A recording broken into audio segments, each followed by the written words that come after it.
is a presentation of Sertoba Media and Comey Media, Incorporated.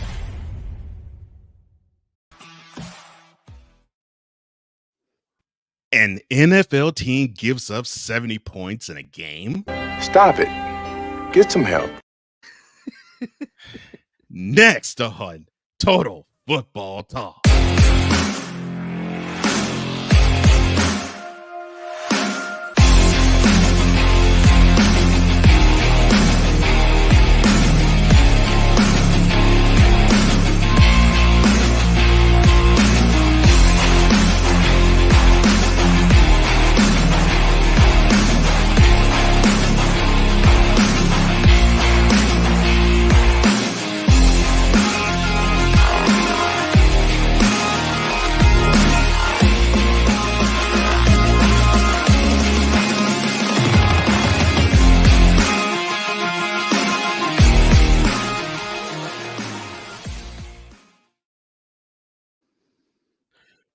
Welcome to Total Football Talk.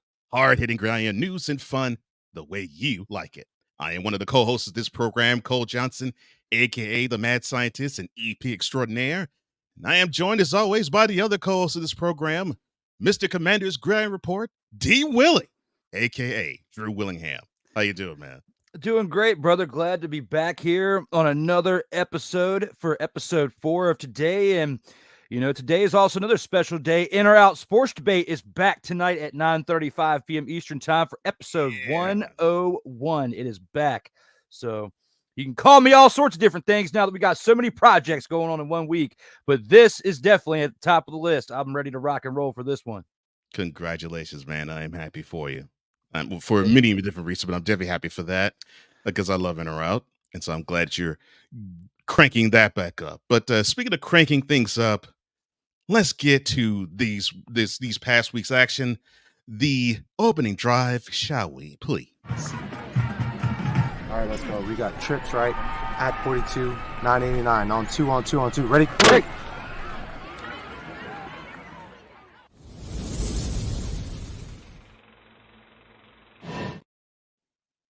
So we will start with the Thursday night affair, which pitted the Giants going to Santa Clara to play the 49ers, and it pretty much was not a game. Although, I'll give credit to the Giants, it was 17-12 early in the fourth quarter, but the 49ers cruised to a 30-12 victory due to Brock Purdy going over 300 yards, passing for the first time this year, throwing for 2 touchdowns as well.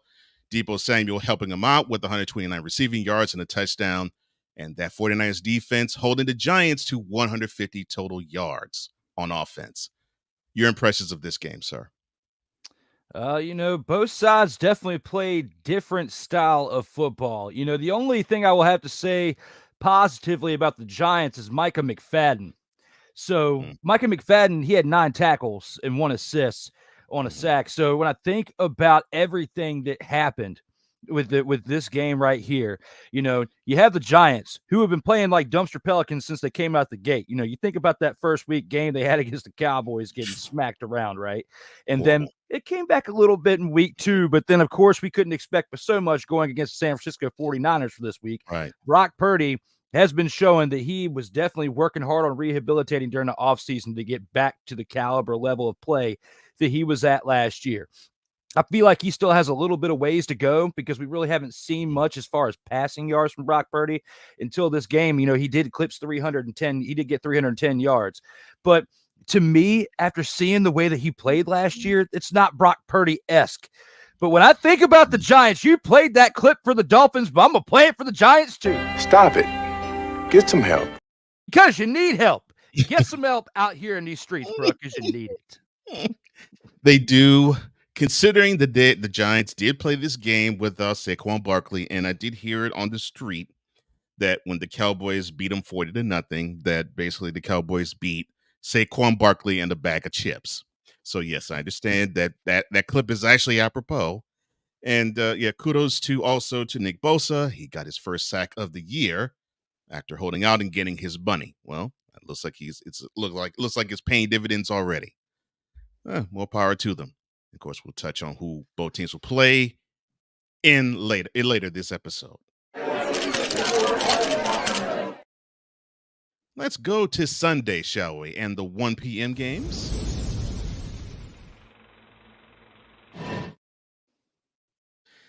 The Browns, they did their number. I'm sorry. I'm doing this all wrong. The Browns did their number 27-3 over the Titans. The Browns defense, they did their thing. They held the Titans to 94 yards of total offense, but it really wasn't them. It was this man.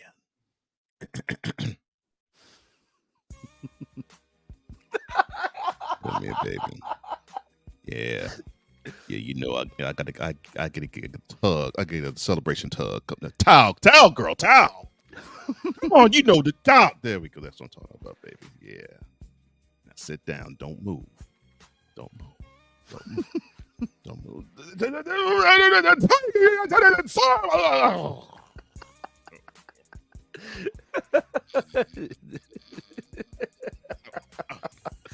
Oh, I'm sorry. My bad. We're recording. Your thoughts on this game, sir? Hey, whatever he's got to do to not turn over the football, because he didn't do that. He didn't do that. So I guess those rub and tugs you're talking about are helping out for Deshaun Watson, because the man had 2 touchdowns, was only 11 yards shy of getting to 300 yards. You know, the Browns defense held the Titans, like you said, to 94 yards of total offense. So the defense is stepping up. They are showing up and shelling out this time. The Browns are for real when it comes to their defense. They are not dropping a number 2 when they come out there to play their defense, like you were alluding to when you started this one, that I almost lost it when you were starting this one out. But when I think of Deshaun Watson, he's definitely improving each and every time he's going out there. It seems like he still has a ways to go, but whatever he's got to do behind the scenes, just keep it kosher out there on those tables. Well, I will say this about the Browns defense. They've only given up 3 points against the Bengals, 3 points against the Titans, and 12 points against the Steelers. I know you're going to say, well, Cole, they lost that game 26-12, or 26-22. That's correct. But those touchdowns came on pick sixes.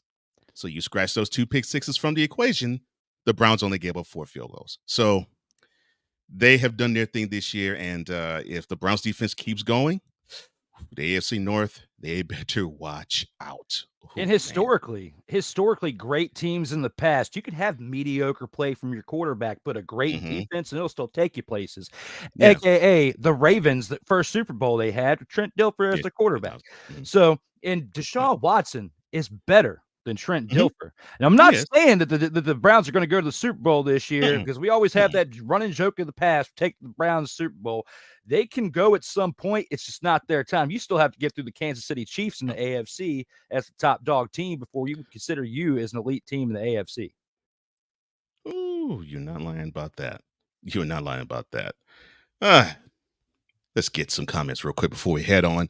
Melvin, what's up? Melvin Turismo in the house. He says, TFT is back. That's right. And in the flesh, homie. We're glad to see you on board. Cool. Cole McCain says, gentlemen, cool. I know you happy from the result from last night. We will definitely talk about your Eagles, as he says, hashtag fly Eagles fly. Victory Tuesday. Yeah, we're going to talk about your Eagles. No question about that. Mickey Delaney. What's up, Mickey? How you doing, man? He says, afternoon, Drew Willingham. Afternoon, Cool McCain. Well, it is good to see you on board. The comment cop is back in the house. Mickey Delaney, pull him back up here again, Cole. Pull him back up here. I got to give a shout to Mickey Delaney. Mickey Delaney is one of the big supporters for Satoba Media and even Snowman out there for Snowman Multimedia. We refer to him as the comment cop. He is the man. He has been gone for quite some time, had to be on hiatus, but he is back. Glad to have you back in the comments, Mick. All right. And to our brother Snowman, it is great to see you here. He says, bang, bang, Niner game. If you don't know, he is a huge 49ers fan. And yes, you have a lot to celebrate, considering that your 49ers are 3-0, my friend.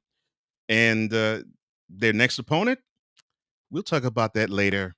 But I think you know what we're about to say on that one. The Lions, they feasted on the Falcons as the Falcons played their first road game of the year and put forth a paltry performance. They lost this game 20-6. The Lions defense, not 1, 2, 3, 4, 5, or 6, 7 sacks. The defense has come to play. It looks like they have turned that around from last year. Your thoughts, sir? I think it's safe to say they are biting those kneecaps, Cole. They are coming out. They are ready to rock and roll. They are smacking teams around. And Atlanta Falcons had all that hype coming into this past weekend because they were 2-0. Well, congratulations on going 2-0. All right. The Detroit Lions deserve to be 2-0 before coming into this week, and they deserve to be 3-0 at this point. However, they've showcased they are the team that's definitely superior over the Falcons when it came to this contest right here, and definitely humbled them in some ways, I believe. Because Desmond Ridder still did pretty good. I mean, overall, he didn't have any turnovers. I mean, he didn't have any touchdowns either. But hey, when I think about that, there's promise there. That's still better than Marcus Mariota. So, way better, way better. But Jared Goff in the Lions, it's tough to even say that with Jared Goff because he still had a turnover in that game. But he did have a rushing touchdown and a passing touchdown, so he did contribute towards that win. I can't put so much shade on Jared Goff for this game. They at least did their jobs and got the win here. Yeah, he did. And kudos to Aiden Hutchinson. 2 of those sacks belong to him. And it looks like the Lions might be known for having these types of games more than the Seahawks they had last year. Ooh. And we will definitely touch on their game later on. The Saints and the Packers. I'll put it this way. The Saints were up 17-0 going into fourth quarter, and they left Lambeau Field with an L. They take the L 18-17 because the Packers scored 18 unanswered points in the fourth quarter. Unfortunately, the big news of this would be Derek Carr. He went out in the, third quarter, I believe, with a shoulder injury. And even though Jameis Winston did a job in replacement, the team just wasn't the same. Your thoughts, sir?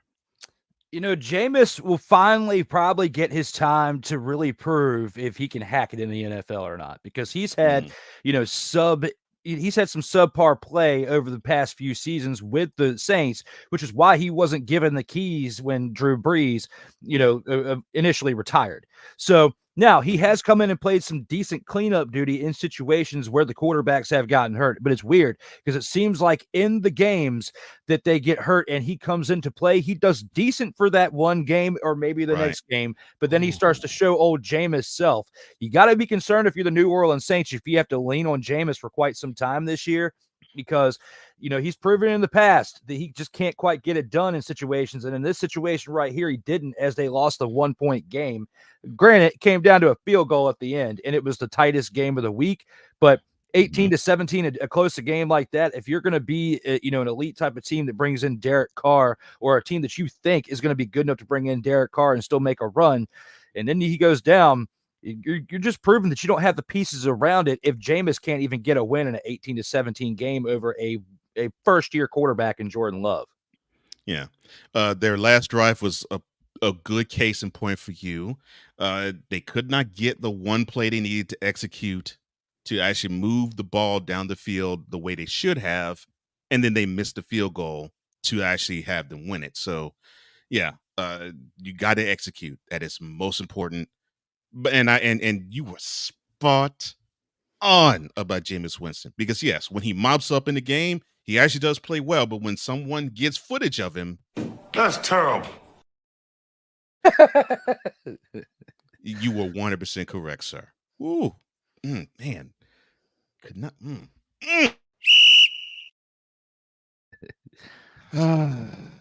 Patriots Jets 15-10. How can I describe this game? Oh, here I describe it this way.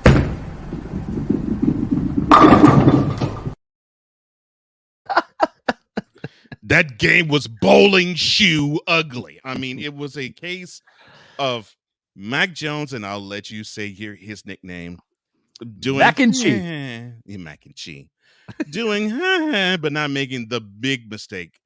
And you have Zach Wilson, who completed 50% of his passes in that game. The one stat to take away, the Patriots have beaten the Jets now for the 15th straight meeting. Your thoughts, sir? Had what happened in week 1 not taken place, and that number 1 quarterback for that team that was brought in over the offseason was still here, that streak would have ended this weekend. Like I that, agree. that would have ended this week. And now, unfortunately, we can't say the whole shoulda, woulda, coulda because it did not take place, and we had what happened in that week 1. But it also is just more reassurance that Zach Wilson is definitely not the answer at quarterback for New York, but also on top of that, not the answer at backup quarterback. Because at backup quarterback, you got to have somebody that's at least a journeyman that you can trust. It's going to come in, know the system, and be able to carry, or not carry, but still plug within the team to help get it over the hump to get a victory, even if it's in like an 18-17 game like the Packers and the Saints. In this game right here, where you have as close of a game as you have, a 15-10 game, there's no excuse for you to go the first 3 quarters with only 3 points and scoring that touchdown in the final quarter of the game, because it just goes to show that 18-36 for 157 yards, that is absolute dumpster Pelican status when you are Zach Wilson. Okay. Oh, no, I'm out. Do it. Yes. Zach Wilson. He's the big one right there in the far right, the back of the other one. He's the biggest of them all, the tallest dumpster Pelican. That is Zach Wilson. That's how I feel about him. So you gotta get some answers. And Colin Kaepernick, of course, is not it, because he's been out of football for too long. And there's nobody out there that's a free agent in my mind that's good enough to plug in for the New York Jets and save this season. If anything, you might as well tank at this point, because you can get a good pick to help Aaron Rodgers out next year. I don't know, but that's just how I feel about it. Unless you make a change at quarterback, there's no hope, because 10 points scored in a game against any team is not going to get you a win. And 10 points against a team that you should mollywop is even worse of an example of what you don't have. Mm-hmm. Oh my gosh. And yes, for those who should say, yeah, Colin Kaepernick or Cam Newton should be on this team to be the starting quarterback for the Jets. Ain't nobody care. Who cares? Ain't nobody care. Nobody care. This one I'm doing for my partner.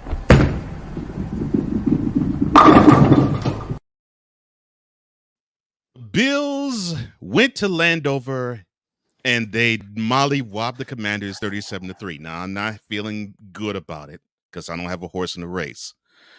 But I will definitely stand up and applaud for that Bills defense. They gave you 5 turnovers, 4 of them picks, and they sacked Sam Howell 9 times. Now, I will also give credit to the fact that the Bills almost had a 100-yard rushing James Cook. They had a 100-yard receiving Stephon Diggs. And Josh Allen, he threw for over 200 yards. He did have a mistake because he did turn the ball over with the pick. But a team win all the way around. Your thoughts, sir? You could definitely place a lot of blame on Sam Howell because he turned the ball over 4 times. He threw 4 interceptions. He threw interceptions in week 1 and then came back week 2, had learned from his mistakes and had got the victory again and started out 2-0. And then we see this game. And then Antonio Gibson also had a fumble as well. So there were 5 total turnovers by the Commanders on offense. I broke this down in the Commanders Gridiron Report yesterday, especially going hard in on some key factors with this, because there's a lot of bad play overall when it comes to the offense, and it all stems from a problem that we've seen for many years now, and that's the offensive line. He doesn't have hardly any time to think. Okay, if you had 0.8 or 0.9 seconds, less than a second, to make a decision, and you're doing what you're doing, of course you're going to have several turnovers. Now, I would count 2 of those turnovers to that. There were 2 of those other 4 turnovers that he should not have even thrown the ball. Because that last one, if you saw that 4th interception, he was literally standing like this in front of the guy and plays hot potato and throws it into his hands for that 4th one. And what he did to do that was he had to run away from a failing offensive line that was blocking for him to get outside the pocket and throw that football. But then he still made a bad decision. So a lot of that comes with youth. A lot of that comes with the offensive line. And I place some of the blame on Ronald Eugene Rivera. And yes, I just played a student of the game, Kyle Nash card, calling him his whole name. Ronald Eugene Rivera, this all stems on you. Get out of there and come on in, Eric B. Let's get some ships. Oh, no. He went full government on his head coach's name. Oh, my. But yes, look. Every team has these types of games, and I 100% agree with you. I don't put it all on Howell, but yeah, he could have helped the team out by not throwing as many interceptions. But yeah, if you don't have a line that's going to protect you, you're going to have your quarterback have wonderful pitter patter, scared feet, and they will have that scared feet transfer up to his head, and he will make decisions that he wouldn't otherwise do if he felt more confident in the pocket. So yeah, I agree with you, and credit to the Bills front of putting the pressure on the Commanders' offensive line to rush and harry, uh, uh, how to make the mistakes that he did make. Hey, we always give praise when the quarterback throws to multiple different receivers, right? At least 4 different defensive players picked him off. You was gonna say that. Hey, at least he had 4 different receivers there, and Terrell Bernard also had a fumble recovery too. So he had 2 of those 5 turnovers, with the other one from Gibson. But hey, 4 different receivers on the other side. I gotta give him credit for that one. Oh my. Well, hopefully the Commanders will bounce back. I get the feeling Cool will say otherwise, but hey, who knows? We'll talk about that in a little bit. We will talk about that in a little bit, definitely. Now, I came this close to debuting something that I was going to, but I'm not going to do it in this game. The Texans beat down the Jaguars 37-17. CJ Stroud, who has kept a wonderful lid on turnovers. He has not turned the ball over once in 3 games. He threw for 280 yards, threw for 2 touchdowns. And it looks like the Texans may have found their kickoff returner in the fullback Andrew Beck. in a muff squib kick, he returned the ball 85 yards for a touchdown. All right, fine. The Jaguars had Travis Etienne gain 88 yards on the ground. So I'll give the Jaguars credit, but I will say this. They had no business losing to the Texans at all, much less by 20 in their home stadium. Your thoughts, sir?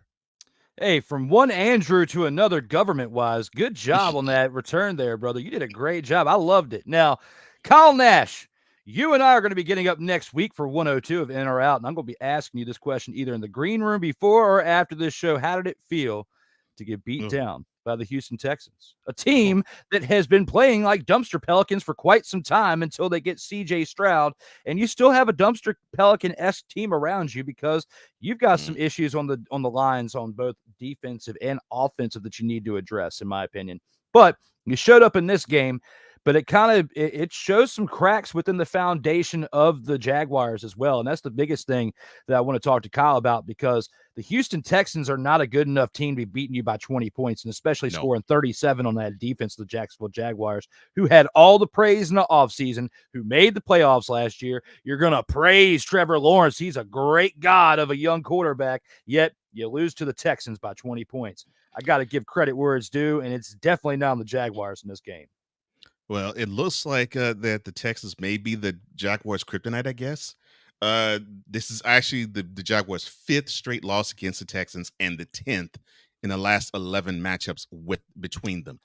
I don't understand. Yeah, I don't understand what the Texans have over the Jaguars, because I will say this here as a Texans fan, and you know this, Kyle Nash. As a Texans fan, the Jaguars are a better team than the Texans. Unfortunately, Sunday, they did not prove it. And that's unfortunate. Now, probably to the game of the 1 o'clock slate, the Colts and the Ravens in M&T Bank Stadium. This game went in overtime. And the Ravens had a chance to convert on a 4th down, but they turned the ball over to the Colts, and they kicked the field goal to win the game 22-19. Balance, I guess you could say, is the best way to put it. The Colts defense had 4 sacks. They got 2 turnovers. Zach Moss, who ran the ball in place of Jonathan Taylor, he gained 122 yards, which unfortunately this might spell the end totally with him on the Colts. The Ravens defense, they got 5 sacks, and Lamar Jackson, he passed for 200 yards, over 200 yards, I should say, but didn't throw a touchdown, but he ran for 2 and gained 101 yards. I'm not liking that, but your thoughts, sir? My man, Uncle Rico, showed up in this game as the quarterback for the Indianapolis Colts. Came in there, long hair and all. Got to give him credit because I am a fellow person with long hair. No, it looks like with this little head cover right here and the stuff, I cut it. But no, it is still long. So from one long-haired person to another, Uncle Rico, I'm proud of you for coming out there and leading that Colts team that had definitely, and I know I said it in the last segment, but I'm going to say it here, played like a dumpster pelican definitely for quite some years because you had Carson Wentz and in everything that was going on in Matt Ryan. Yes, Matt Ryan is the third dumpster pelican in the back. Even though he's not playing, he's still part of this crew. That's Matt Ryan right there. Carson Wentz is such a small one. Even though he plays like a big dumpster pelican, he's itty-bitty. We'll get back to the definitions of those dumpster pelicans later. But when I think about this team, the Colts coming into this game against the Ravens, many people were saying the Ravens are going to beat this team and the Colts right here. And Lamar Jackson thought so too when you see the look on his face at the end of that game when that field goal was kicked. Yeah. He was heartbroken. When the Colts kicked that field goal, you see Uncle Rico celebrating and you see Lamar Jackson with that look on his face. He was really mad. So I got to give it to the Colts here for their game planning. Shane Steichen for coming here and doing the things they needed to do to get the win. Agreed. But it's definitely unexpected because we were not talking about this kind of a game going this way last week. No, we weren't. And we did not think the Colts was going to hang. Forget when. We really didn't think they were going to hang with the Ravens like they did, but they did. They pushed the issue, and they were the better team on Sunday. Credit to you. And looks like I think they are ruling the roost in the AFC South? Oh my gosh. No. Say it ain't so. It's only 3 weeks. Well, I know, but still. I mean, you have a 1-2 Titans team, a 1-2 Texas team, and a 1-2 Jaguars team. I mean, hey. Look at what Kevin McAllister's doing with the Cincinnati Bengals.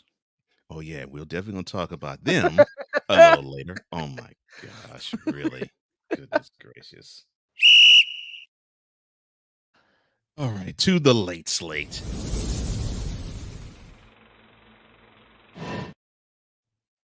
And we start with the Seahawks getting their second win of the year, their first in Lumen Field, which that sounds strange since they played 2 games there. But they beat up on the Panthers 37-27. Andy Dalton for the Panthers. He threw 58 passes in the game, starting in lieu of Bryce Young, who injured himself in last Monday night's game against the Saints. The Seahawks, they gained 146 yards on the ground. Geno Smith came this close to getting 300 yards through the air. He threw a pick, but he did throw a touchdown. Your thoughts on this game? On top of that, Adam Thielen with 11 receptions, 145 yards, averaging over 13 yards per catch with a touchdown.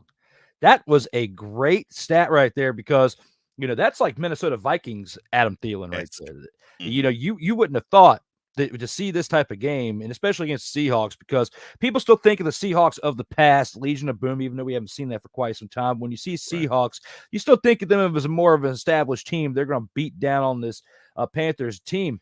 I thought this game was going to be a little bit more lopsided. I didn't think they were going to win by only 10 points because the Panthers still had a chance to win this game at several points towards the end of the game. I mean, Andy Dalton, like you said, 58 pass attempts. 58 mother-father pass attempts. Only completed 34 of those. But hey, he's been sitting on the bench for quite some time. He came out there and said, I'm going to throw it. I'm throwing it. I'm throwing it. And you get a pass. And you get a pass. And you get a pass. And they're actually catching them, which was surprising too. But, unfortunately, the Seahawks came away with the dub. And that's just how it happened for Carolina. But hey, they came out there swinging. I have to give them credit. They did score 27 points. Yeah.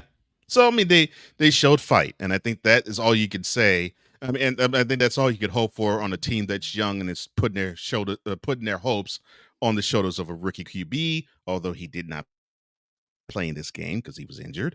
But, yeah, I mean, that's all you can hope for, fight and some type of grit.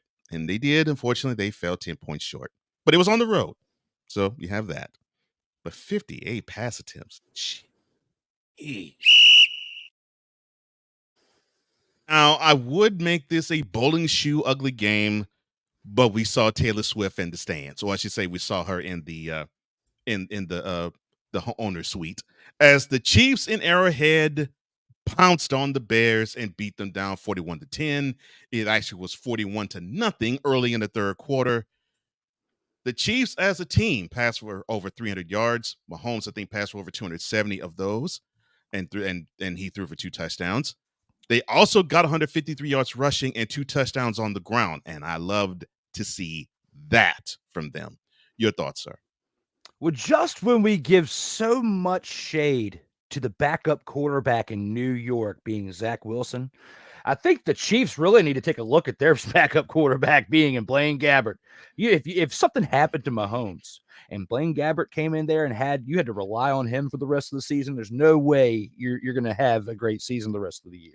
Okay, so with what happened, because Chad Henne retired after last year's Super Bowl, because I mean he'd been around for so long. So now you have Blaine Gabbert. You definitely are seeing why he wasn't the man in Jacksonville and all the other places he's been ever since, because of what he did. 35 yards, 2 interceptions after he came in the third quarters. Like you said, Chiefs are up 41-0. But of course, the other team's going to be able to score 10 points when you get a pass for an interception and you get a pass for an interception, is what was happening from Blaine Gabbert. So when I think about the play of the backup quarterback, you got to reevaluate that if you want to have a chance to have a good plan B.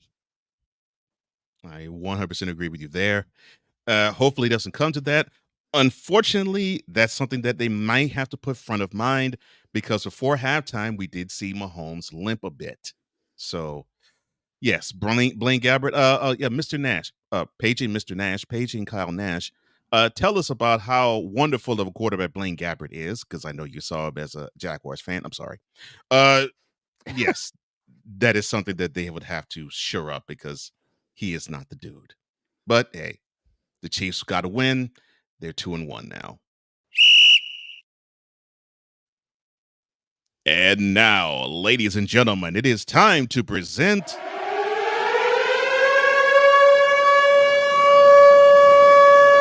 the upset of the week.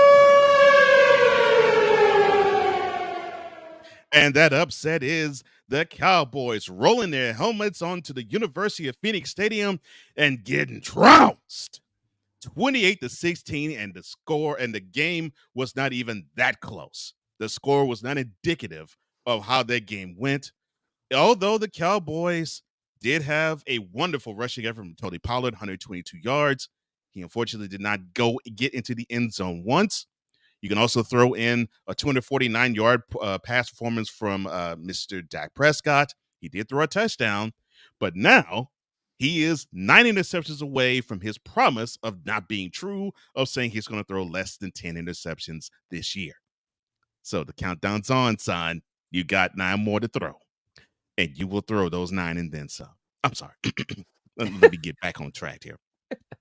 The Cardinals, 2 touchdowns on the ground and 222 yards against a defense that people thought was seriously either 1985 Bears or 2000 Ravens-esque 2 weeks ago. Your thoughts, sir? Running games definitely, when they're at that type of strength with that amount of rushing yards and that amount of scoring, would definitely take you places. It's been proven in the past. You got to have a great running game, and that will never change in a game of football, ever. Yes, Maybe the pay scale will change, but that will never change. On top of that, Kaiser White of the defense for the Cardinals had that interception as well. So when you have the combination of great running game and your defense is playing pretty well, you can afford to have a backup quarterback throw for 189 yards and only 1 touchdown pass in order to get you the win. The importance here is that your backup quarterback didn't turn the ball over here. That definitely helped you out. And the fact the Cardinals had played some decent competition those first 2 weeks, including the Commanders, that helped them get primed and ready for this type of matchup in week 3. Had they had 2 easy matchups or played in 2 toilet bowl type of weeks and didn't really play competition, I think they would have got smacked around like the Giants did in week 1. But this proves right here, this team is built pretty well for Kyler Murray to be there. If Kyler Murray was there, wasn't playing video games and getting hurt, okay, and it was there, we would see a Cardinals team that could compete out here each and every week and keep things interesting. But unfortunately, we have to deal with the backup quarterback situation, who isn't really producing many numbers, I will give him credit, though. He's playing smart, not turning the ball over, and that's why they beat the Cowboys this past weekend. Yes, Joshua Dobbs took care of business and took care of all. And that's really all you can say. And you agree with that, huh, LA? Yeah. Yeah, I thought you would.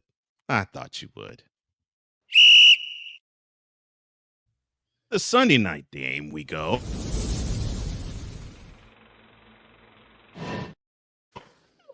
The Steelers beat up on the Raiders 23-18. Oh, good God. I got to work on my professionalism. I'm sorry, Drew. 23-17, the Steelers beat the Raiders. Kenny Pickett, 235 passing yards and 2 touchdowns.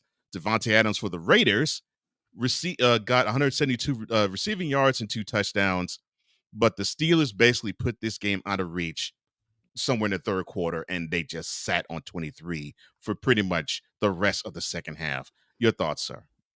I think that out of all the high-profile players who will potentially be moved, I think Devontae Adams gets traded this season. Yeah. I think you don't have any other choice. Look at those type of numbers. They can get some decent capital in return for him as well, and he needs to go somewhere where he's happy. You let go of his guy that he came there for. The only reason for was Derek Carr. Okay, he doesn't want to be there. He's already saying publicly about he doesn't want to see eye to eye. You lose a game like this, Jimmy G. The way he's playing in this game right here, 324 yards. He threw the ball pretty well as far as yards, but he turned the ball over 3 times.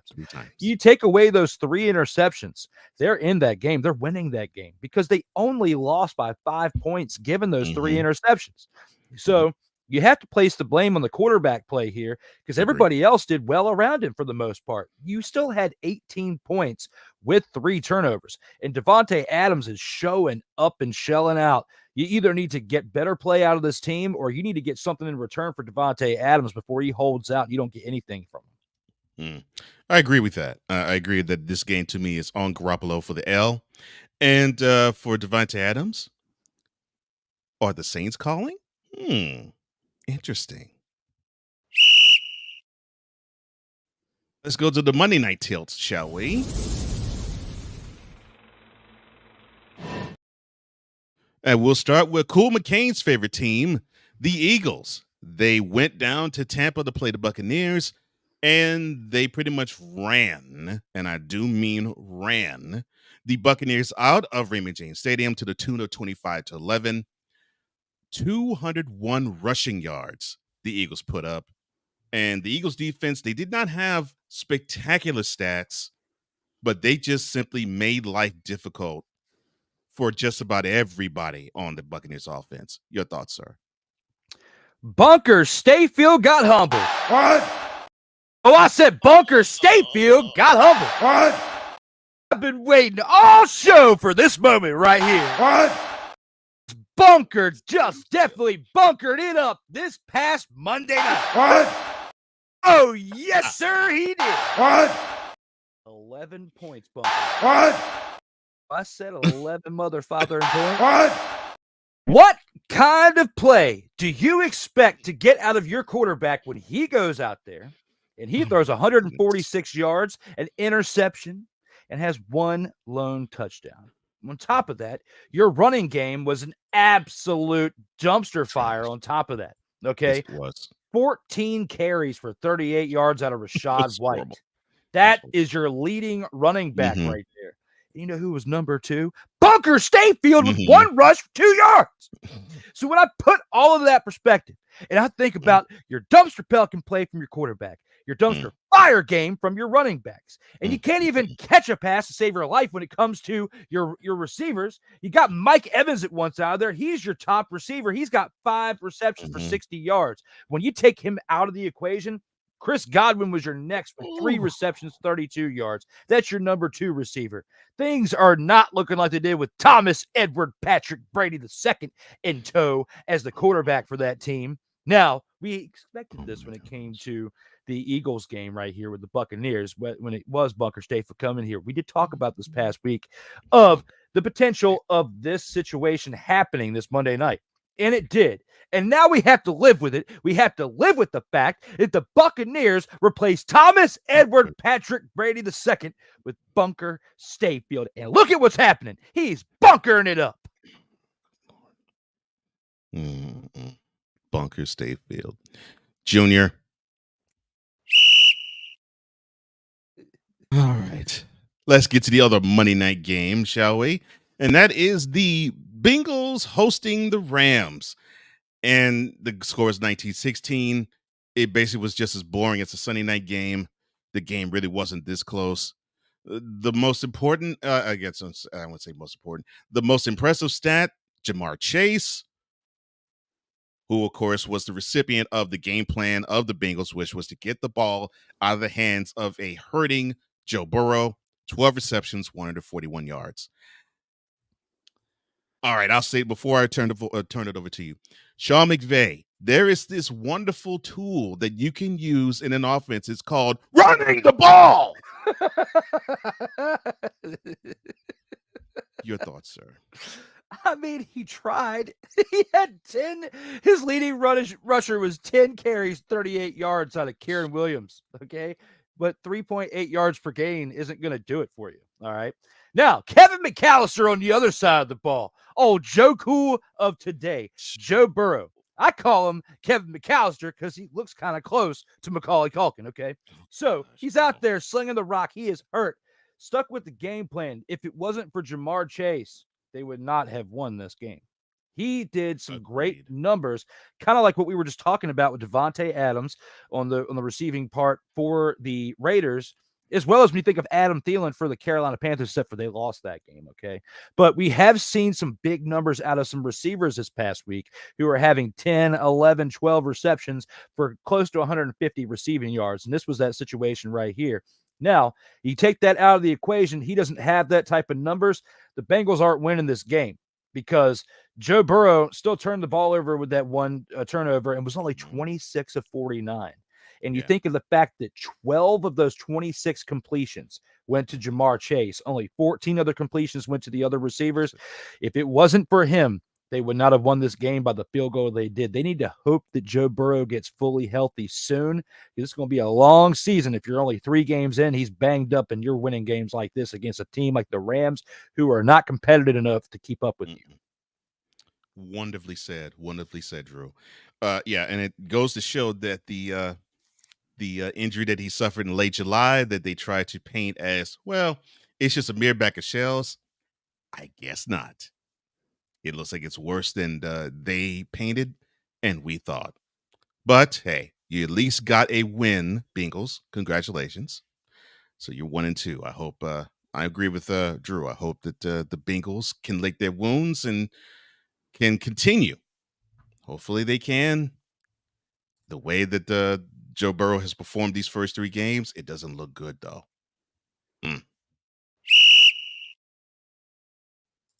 Let's get to the game of the week, and that is in U.S. Bank Stadium between the Chargers and the Vikings. This was a casual fan's dream as the Chargers won the game in 28-24 over the Vikings. Justin Herbert for the Chargers, he threw for 405 yards, threw for 3 touchdowns, and Keenan Allen caught for 215 receiving yards and threw a passing touchdown. Kirk Cousins on the losing end, he threw for 367 yards and 3 touchdowns. He did throw a pick, and Justin Jefferson was the recipient of 149 of those 367 yards and 1 of those 3 touchdowns. Offense, and bad coaching. I'm sorry. Your thoughts, sir? Now, had the Chargers lost this game, I don't know if Brandon Staley would have finished the season as the head coach. And you look on the other side for the Minnesota Vikings, it's not looking good for their head coach with O'Connell either.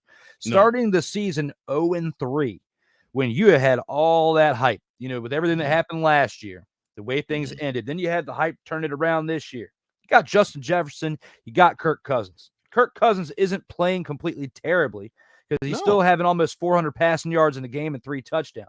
Now, He did have 18 incompletions on 32 of 50 attempts with passing and did have an interception. But I can't put this completely on Kirk Cousins because, No, you know, I don't either. you got other pieces around you, and this is more so on the coaching, I would say. Both teams have got some question marks at coaching here, like you said, with Brandon Staley, with Kevin O'Connell on the other side. I think that this played in the equation more on how this game ended than the play style of the players who are actually even playing it. So that's my takeaway from this game. Good on Justin Herbert to sling the rock like he did and get this win because he deserved it. But Kirk Cousins starting the year 0-3, he deserves better with the type of play he's been giving the Vikings. He's been throwing each and every week. He's not hurt. He's not making terrible decisions each and every week. But, you know, I feel it's more so on the coaching at this point because 0-3, a hard thing to come back from. It is. It is. And double especially if you're getting 300 yards in the first game, 300 yards in the second game, and 300 yards in the third game from your QB, and you're still taking L's, then that means you're doing something else that is taken away from your team's success because it's not the guy who supposedly leads the team on the field. He's doing his job the best that he can, but O'Connell, I'm looking directly at you. You got to help your quarterback out, and you're not. You know, just like your competitor on the other side of the sideline this past Sunday, you're almost morphing into Mr. Staley yourself, Mr. O'Connell. You got to help out Kirk Cousins because this guy can't keep throwing for these many yards and you keep coming up empty. There's no excuse. And as for the Chargers, man, yeah, you were fortunate to come out with a win, not because of Herbert, not because of Allen, and not actually because of their defense, although they gave it 24 points. It's because of Staley. But I could go on and I could waste more time talking about how much I love Brandon Staley. Not. Goodness gracious. Well, anyway, I know you're saying, well, Cole, that's not all the games. There's one that you omitted. Oh, I didn't omit it. I've been waiting. I didn't omit it. We're going to talk about that on the other side. This is Total Football Talk with Drew Willingham, and I am Cole Johnson. We'll be right back. All right, let's go. We got trips, right? At 42, 989. On two. Ready? Ready.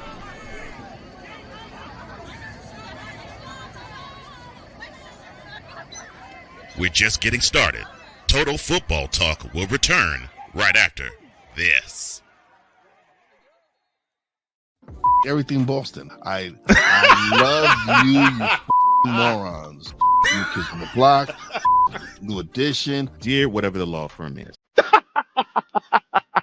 Sincerely, the U.S. Supreme Court. Ben Affleck, Matt Damon. Go yourself again, Jason.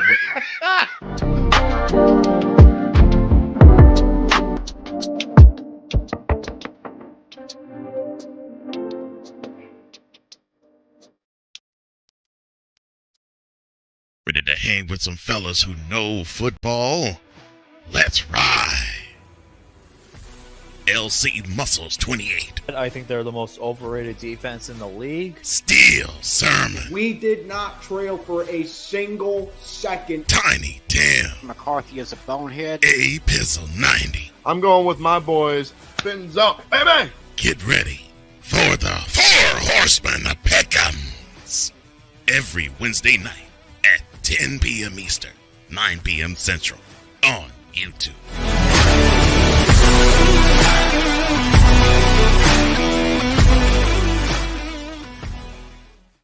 Poppy J. You got the option to cry for the government. You got the option to protest. You got the option to keep buying. But this is also an option. Wise El Jefe. We're the first tech geeks. We're the first gamers. We're the first everything. Everything. Like Gen X's, we are the ones. BS3 Network proudly presents the crew from the New York boroughs who never wants that smoke. Nah, they want that fire. Poppy J and Wise El Jefe. Fridays at 9 p.m. Eastern, 8 p.m. Central. Check your local listings for your viewing and listening pleasure.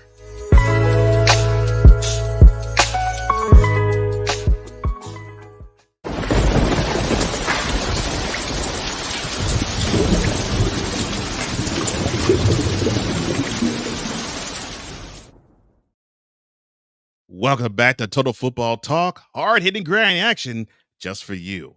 With Drew Willingham, I am Cole Johnson.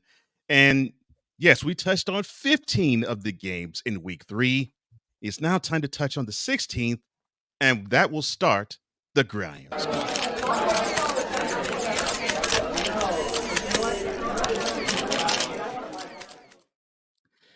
Tua Tagovailoa. He threw 23 of 26 for 309 yards and 4 touchdowns with no picks and no sacks. Mike White also got in on the action, 1 touchdown. Jets, are you watching? I'm sorry, my bad.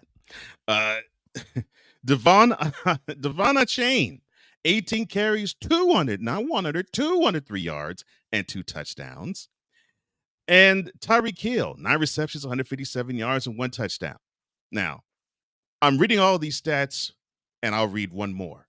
43 carries, 350 yards. That is how many yards the Miami Dolphins gained rushing. How many Tua Tagovailoa got in passing? How many of those 350 yards that Kane got? And how many of those passing yards that Tyreek Hill got in a 70-20 butt whooping that they placed on the Denver Broncos? Now, my question to you, sir, does this game make the Dolphins the NFL's team to beat? It's heading that way. It is definitely heading that way because the Dolphins have been showing up every week, and this is the biggest deficit we've seen in quite some time, for one. But for two, the Broncos are just that bad. Okay, they are just that bad. Think about this. Everybody's putting all the praise on the offense, Cole, but look at the Dolphins defense. I agree. All but one player on the defense of the Dolphins made a play. Every single player, even the backups, except for one player, made a play. So whether it was a half of a tackle or a half of a sack or a full tackle or interception, you have whatnot, they made a play. Each and every person on the defense, and that speaks volumes. You not only have the offense totally bought into this system in Miami, you have the defense too. You're playing well on both sides of the football. And when you've got a great offense of what we can say for the first 3 weeks of the season, followed by some great play by the defense, you are the team to beat, in my opinion, right now.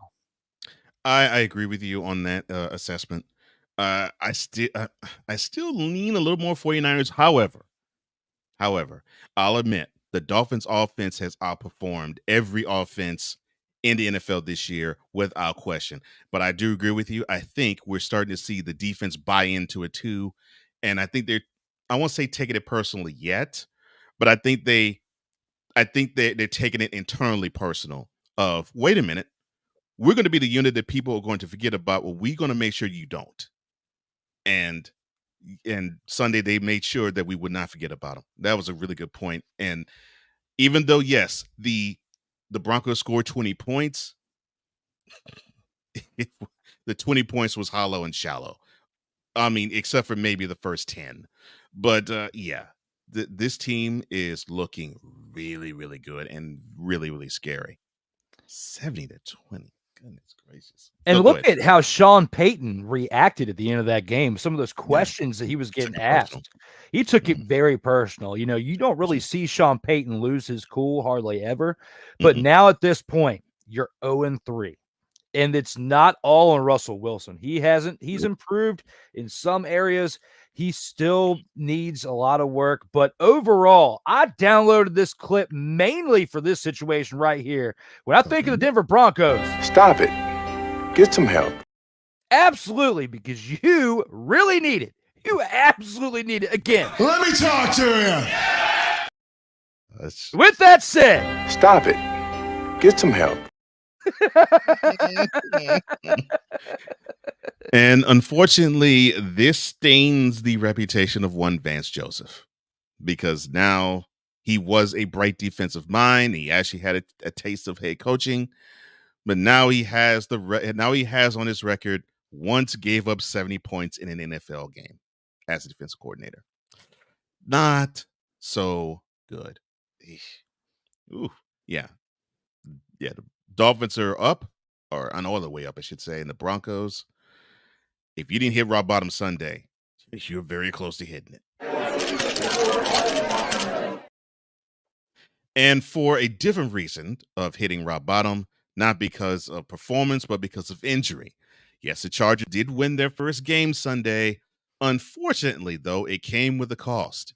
An MRI yesterday revealed that receiver Mike Williams, who is a key figure on the team's offense, he tore the anterior cruciate ligament in his left knee and more than likely will miss the rest of this season. Now, the 28-year-old suffered the injury deep into the third quarter of their victory after he caught an 11-yard pass and was brought down to the turf.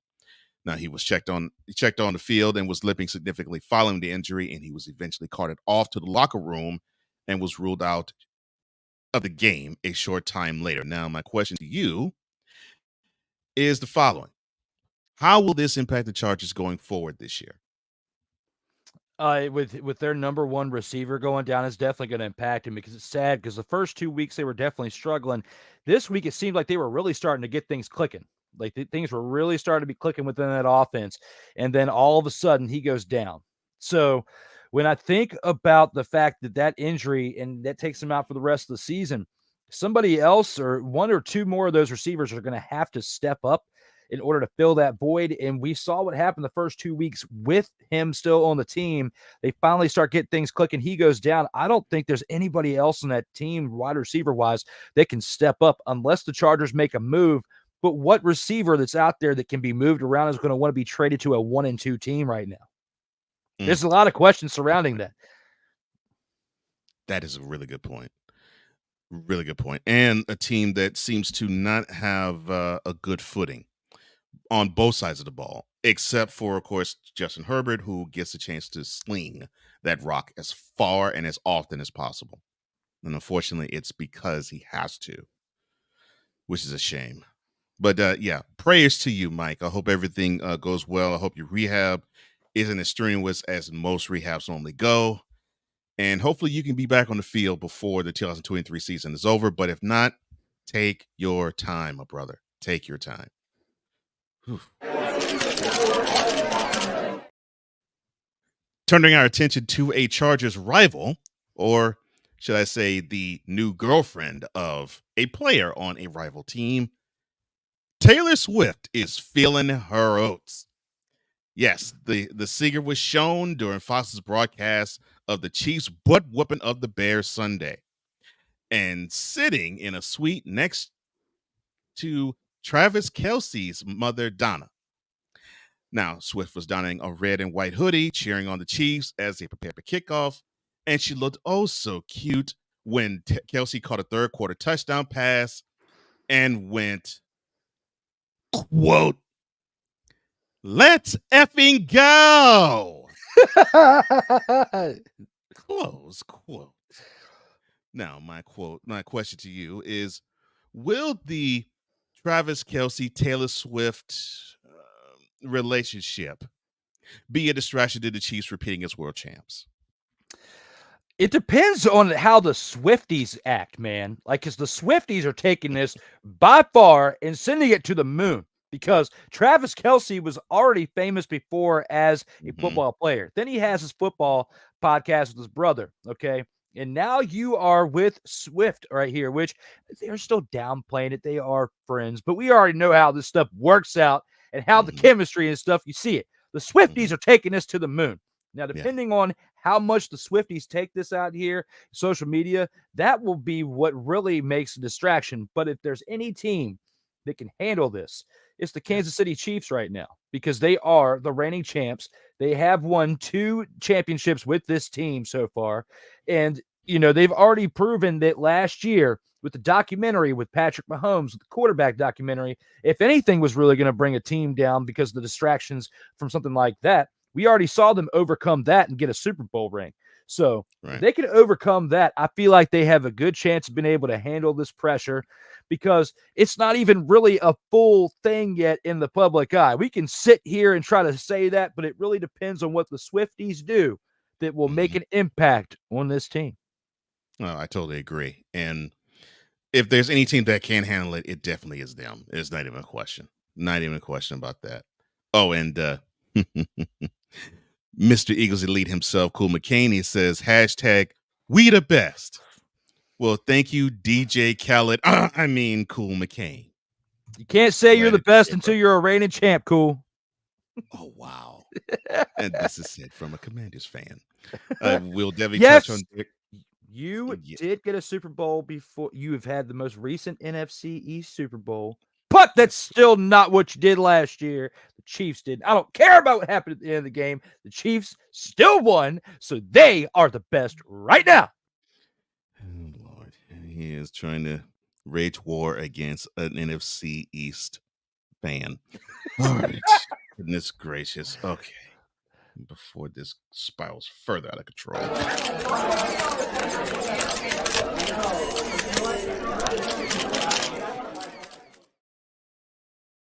Total Football Talk.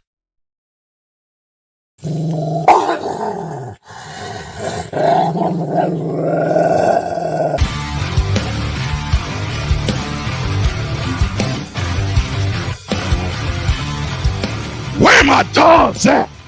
Oh, yes, it's time for the Grand Champ, where we award the dog of this week. And when we mean dog, we mean the guy who actually did his thing on the field. And for his Grand Champ, Drew. You know, it's tough. This one, I had a very tough choice to make because I'll at least say this. It's a receiver. Okay. It's a receiver this week who gets the dog of the week. Okay. And it's not going to be Adam Thielen of the Carolina Panthers because had they won that game, I would say that you would have to give it to him. And it's not going to be Devontae Adams because, of course, they lost that game. The receivers that I think about in this game and for this type of week, for my dog of the week, the one who carried the team to victory, and it was very recently, and that is Jamar Chase with 12 receptions, 141 yards. He did not get a touchdown, but he had 11.8 yards per carry. If it was not for him helping out Kevin McAllister, they would not have gotten the win there for Cincinnati. So that is who my dog of the week is. Oh, my gosh. Now I'm thinking Macaulay Culkin every time I see Joe Burrow. Goodness gracious. Okay. Puts on the brute. Ah! Oh, my gosh. Now, mine is more of a sympathetic thing because of who he plays for. So I give you mad credit, one, Mr. Justin Herbert, because you are dealing with one inept human being that is your head coach in Brandon Staley. And you put up some big time numbers, sir, throwing for over 400 yards and 3 touchdowns. And they needed every single bit of the 405 yards that you threw for. And you have been balling, but you have been coming up short. Thankfully, this past Sunday, you did not. So you can continue onward and you can keep pushing because I think, sir, you can bring up the level of the team. I know you're trying. I know it's hard, but hey, it's well worth it. And you got a victory now. Hopefully you can build on that. And I feel for you, sir. In fact, I pray for you every single day that they can find a head coach who can complement you better than Brandon Staley. And those are the dogs of the week. Coming up next, the featured attractions. This is Total Football Talk. Comey Media Incorporated, creating content magic in the real world. Yeah. But hey, that was last year. And what did he do? He was out. Right. And now he's in. But he's been out for an entire year. It's not, you can't think he's going to make the same impact that he did before he was suspended. I'm telling you, he won't have to. What? See how Is he going to keep his phone down and not make bets? Come on, man.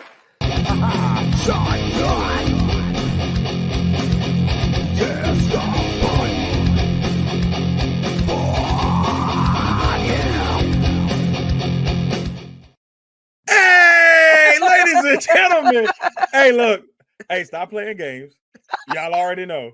Go ahead, toss him some Willie bucks. Ain't nobody playing around.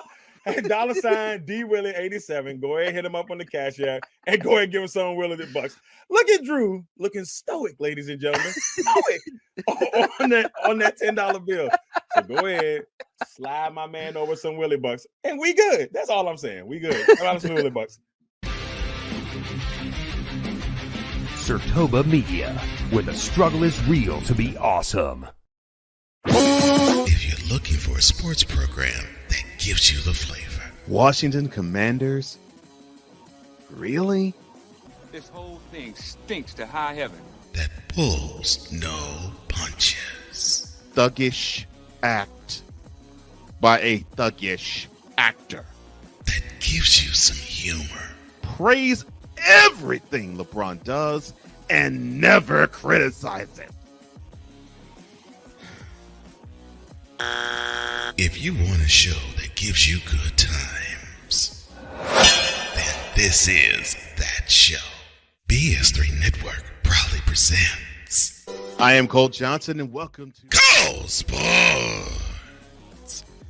with a Z. Every Friday on Patreon, and every Saturday on YouTube, Spreaker, and all other outlets.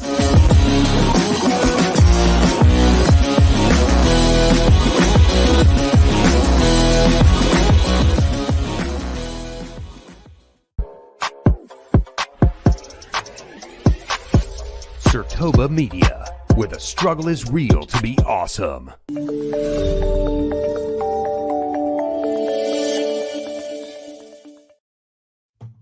Welcome back to Total Football Talk with Drew Willingham. I am Cole Johnson, and before we get into the featured attractions realm, we do have some comments to go through. Now, from the comment of the hashtag We The Best from Cool McCain and the response that he received from Drew, he says, quote, I just did. 49ers and Cowboys been saying it. And then he goes on to say, Drew, I'm going to need y'all to make the playoffs before you can enter the discussion. Thanks. Cool McCain, you still are harping over that play to end the Super Bowl. And until you overcome that, do not talk about your Eagles being the best. Slipping into darkness. Oh, sorry, my bad. Jonah, he says, is in the house. What's up, brother? I hope everything's good with you, man. Jonah. Cool says the Eagles defensive line is one of his dogs of the week, or one of his grand champions. Jonah says, look, the grand champion, a dog of the week for him, the whole Dolphin squad, even the backup QB, Mike White. Hello, Jets. Why did you get rid of him? Had more fantasy points than most starting QBs who only threw the ball twice. If you would have done something like that against a better team, I would give you more praise. But I think of the impact that Jamar Chase made for that victory last night for the Bengals, and that was a bigger impact than what the entire Miami team did. So as much as I wanted to give somebody from the Miami team, but there were too many pieces around. Yeah. I couldn't just give it to one on the Miami team. That's what the difference maker was. You have a very good point there, Jonah. But when I think about it, when I think about who they were playing, though, I had to weigh that in the equation of who I chose for my dog of the week. Yeah, because my original choice was the Bills D, but I couldn't. I was like, no, I got to narrow it to one because that defensive was great, but I'm like, it's got to be one person. Well, cool. Another dog of the week, or grand champ, DeAndre Swift, 130 yards on the game for him. And to follow up that 175-yard performance this past Thursday, I agree. I think he is one of the dogs, but he also says, not Sam Howell. But did you see me say anything about these picks and pulling the Commanders in there? No. That's how you know I'm not a straight homer for a team, and I can call all 32 teams in the NFL, because I will throw shade on my team if you watch that at the beginning of the episode, and I'll do it again when we get to the previews here. And if you watched any of the Commanders Gridiron Report yesterday, I threw so much shade on the team and Ronald Eugene Rivera. So when it comes to me and my prediction status for the NFL, I got one up right there, brother. Oh, Lord. And Cool finishes it off by saying, no, I'm talking about being the best. And Swift wasn't good enough to be the dog of the week, but you're trying to throw him in there because you're a homer for the Eagles. So again, these were dogs of the week for the entire NFL. This is not the NFC East show. This is where we talk about all 32 teams in the NFL. DeAndre Swift was not on our board. I'm sorry for myself and Cole on apologies to yourself. But no, Swift was not good enough to be chosen this week, bro. Oh, my gosh. And this concludes this portion of NFC Beast, brought to you by Angry Commanders and Trolling Eagles Fan. Oh, my gosh. Goodness gracious. You and Cool are too funny. Stop it. Get some help. I could not agree more with you, Mike. Cool says, no, you don't. You're supposed to talk about both sides, and you don't get a cookie, sir. I didn't ask for a cookie. Oh my gosh, you two are too funny. Oh my gosh.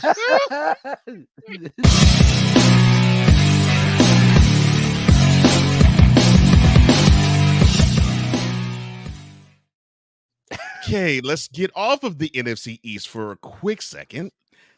Featured attractions, and unfortunately, they will not feature an NFC East team.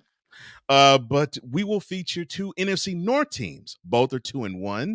The Thursday night game, 8:15 p.m. kickoff between the Lions and the homebound Green Bay Packers. So both teams are 2-1. Both are up top of the NFC North division. I'll ask from the Lions standpoint, has the Lions defense turned a corner? Yes. The motivational speeches we saw from last season, the bite in the kneecaps, they definitely have, because they came up and they were ready to rock and roll this past week.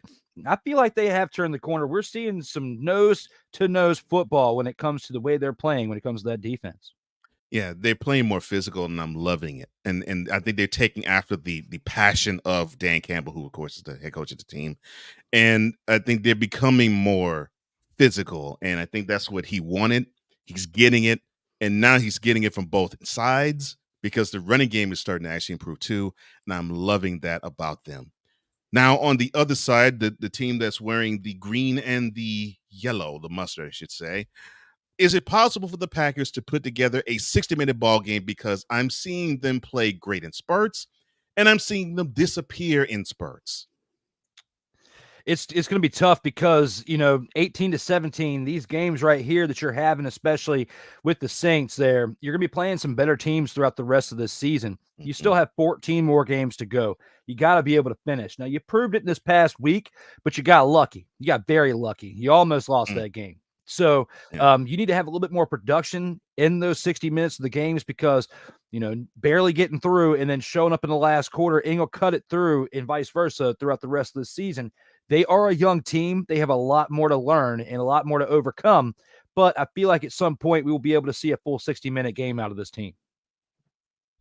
And to your point, they rolled the dice and gambled, and they lost to the Saints' rivals, Falcons, that way. So you're right. And they will play better teams, and it may not come down to that because a team might not have it come down to that. And the Lions are favored on the road by a 1.5. What is your prediction of this game, sir? Lions win this game. They're going to go to Lambeau. They're going to win this game. Just the way they've been coming up each and every week, they're ready for this challenge right here. I mean, I wouldn't say the challenge, but they're ready for this task because the Packers are not the Packers of old. They do have some potential to do great things. They're a young team, but they still need to overcome some challenges. Like I was saying earlier, I feel like that the Lions are going to win this game 24-17. That's a good score. I think it's probably going to be that way. And I agree with you, Jonah. Do not sleep on the Lions, especially in the next couple of years. I've been feeling that energy ever since probably December of last year. I've actually had to pay attention to them, and I'm like, okay, if this team actually follows the lead of Dan Campbell, this is going to be a dangerous squad. So yes, I agree with you, Jonah. I don't think we are sleeping on them either. I also will take the Lions. I do not have the faith in the Packers in playing a full 60 minutes because you got to against the Lions, as proven by the Seahawks 2 weeks ago. Now, switching to the Sunday 1 p.m. kickoff, probably the game of the week, really. The Dolphins coming off of their 70-20 historic butt whooping of the Broncos. They're coming into Highmark Stadium 3-0, facing off against the Bills. The Bills are favored at home by 2.5. Now, we have talked about the Dolphins, and you wonderfully talked about the Dolphins defense, but I think a lot of people are focused on the offense because of their breakneck speed and possibly seeing speed, the likes of which on offense we haven't seen since possibly the greatest show on turf 2+ decades ago. Now, how can this fast break Dolphins offense continue to succeed? The momentum of that offense is really fun to watch, but you're also playing a Bills team that can handle that. So looking at this, I feel like out of all the games that the Dolphins are going to have early on in the season, it's going to be their best matchup as far as competition goes. So I don't think the Bills win this game. I think the Dolphins, because of what they've done the first 3 weeks, they've been very red hot. They're going to continue to be red hot.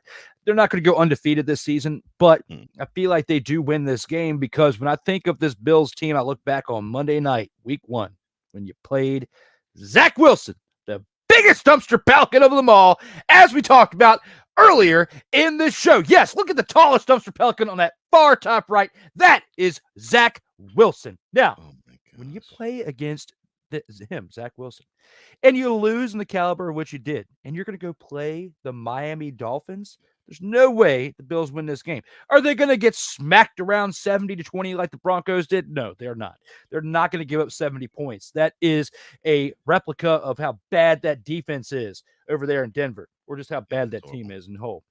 Yeah. But I do think that the Bills can handle the fast-paced momentum of this Miami Dolphins offense, but they're not going to be able to handle it for all 60 minutes of the game. They will have some breakthroughs within that, and we'll talk more about that in a second when you ask the other questions.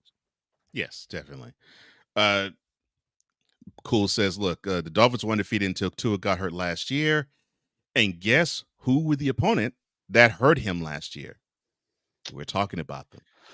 Now, for the Bills, and I'm glad you actually said it that way, because the one thing I noticed, the home game against the Raiders and the road game against the Commanders, it seemed as though the Bills focused on being physical on both sides of the lines of scrimmage, rushing well over 100 yards in the Raiders game, well over 100 yards in the Commanders game. And, of course, they had a few sacks in the Raiders game, and they had 9 against the Commanders. Will we see that physicality of the Bills wear the Dolphins down?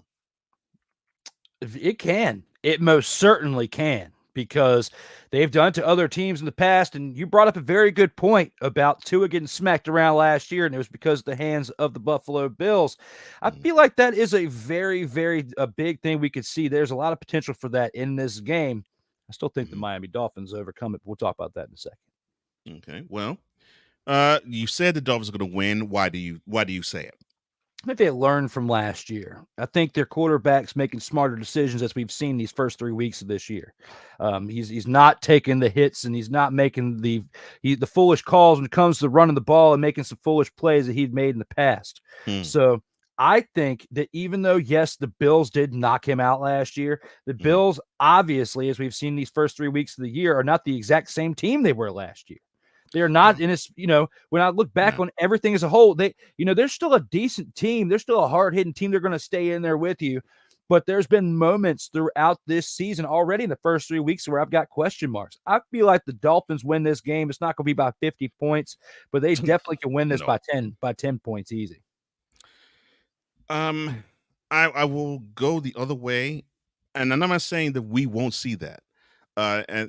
And I will say this: I think that the AFC East opponent that seems to give the most headaches for the Bills, you would think I'd say Jets, but I would say Dolphins.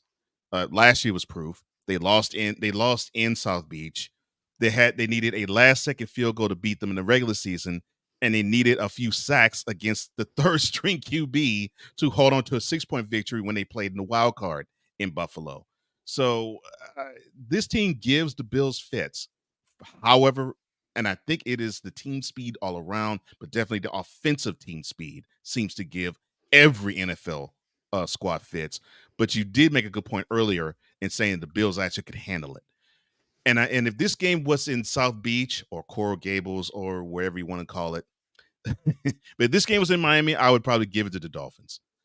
I don't think they'll be able to do it this time. So since this is in Buffalo, I'll give it to the Bills slightly, because I'm just not totally sold on the defense yet of the Dolphins, but they haven't really played faulty yet. So yeah, there's a good point there.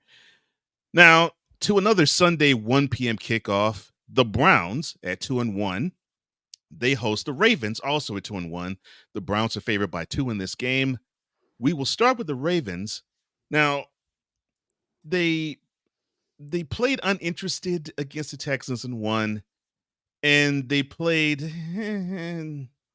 They seem to not take the Bengals lightly, and they seem to take the Bengals a little lightly and still won. They seem to roll the helmets on the field against the Colts and lost. So how can the Ravens throw off the Browns defense with a physical running game and very little else? If they play like they did against the Indianapolis Colts this past weekend, it's not going to happen. Say it louder. It's not going to happen if they do it just like they did this past weekend. When I think about how this team played this past weekend, no, I can't do it. I don't want to die. But I'll help you out. Yes, they played like dumpster pelicans. They deserve the dumpster pelican award of the week when it comes to what they did with the Colts. Now, all jokes aside, when you play the Browns, and the Browns have proven that their defense is coming. That defense is going to give Lamar Jackson problems. If they thought they had some problems this past week with the Colts defense, you have seen nothing yet in comparison to what you're going to see this next upcoming week. So they need to be more prepared for a harder hitting defense in this game against the Browns, especially in Cleveland where they're comfortable in the dog pound. I don't have a lot of good feelings about this Baltimore Ravens team, but we'll talk about that here in a minute. Yeah. And speaking of that, yes, the Browns are already 2-0 in the dog pound. And of course, this game will take place in the dog pound this coming Sunday. And I mentioned it earlier, 3 points they gave up against the Bengals, 3 points they gave up against the Titans, and 12 points that defense gave up against the Steelers. Although, yes, it was 26 points that the Steelers scored. 2 pick sixes, you scratched them off. That leaves you with 12. Are we witnessing the best defense in the NFL with the Cleveland Browns? No, I don't think so. We've got some other teams that can definitely deserve to be crowned that, but they are up and coming. They're definitely in the top 5, potentially top 3 with the way they've been playing, but I'll at least keep them in the top 5 right now because of how early in the year it is. I don't like to rank, but so high until we get at least midway through, because I don't want to put so much hype on a team and then they falter after week 4 or week 5, and then we all look foolish for having them in the top 3 or top 5 or whatnot already. But if this was the end of the season, I would have them up there in the definitely in the top 5, but not quite ready yet to crown them number 1. You are a pro in this, sir, because you know what Jonas said earlier. He said, you know who definitely needs help? The Cowgirls franchise. Overhyped and can't perform in the playoffs. And that statement you just said lends to the defense being all world against the Giants and being a little world. And I mean so little world that they could be mental midgets against the Cardinals. And also, Cool says, you know who else has a great defense? The Patriots. I will leave that alone. I'm with you. I think the Browns, they're on their way up there. I want to see them play a tougher offense. Yes. And I think if I can see that and they perform well, then I could probably say, okay, I think we're seeing a tough defense. Until then, I mean, the Bengals are struggling. The Steelers, I mean, Kenny Pickett has not found his groove his second year, the quarterback there. And the Titans. It's the Titans. I don't have to go further. It's Derrick Henry or bust. So, yeah, I agree with you. If the Ravens play to their potential this week, though, this could be the first time that the Browns really see that type of offense that they have to go against. All that hype we've heard over the offseason of what the Ravens, they've showed flash in the pan through certain plays, but I've been expecting a lot more than what we've been getting out of the Ravens so far. So if they can flip that switch this week, then we might finally see that challenge for the Browns this year. But they still need to see more teams with a little bit more oomph on that offensive side before we can crown them at the top of the league at the defense. I am with you on that. I am with you. Oh, yes. And Cool says, you mean the Cowboys? No, sir. No, sir. I mean the Arlington football team. And Cool knows who I'm talking about. The Arlington Desperados is what I like to call them because that's how they play half the time. I like that. Cool also says the Ravens can't beat White Goodman. Oh my gosh! So who do you have in this contest between the Browns and the Ravens? Browns and Ravens. Yeah, it's really tough. I have to flip a coin for this one. Like this one is literally at the flip of a coin because if the Ravens come in there and they play like with the potential that they have with the offensive side, and we see the Browns defense have to try to live up to that level, I feel like the Ravens have a good chance of winning this game when it comes to that.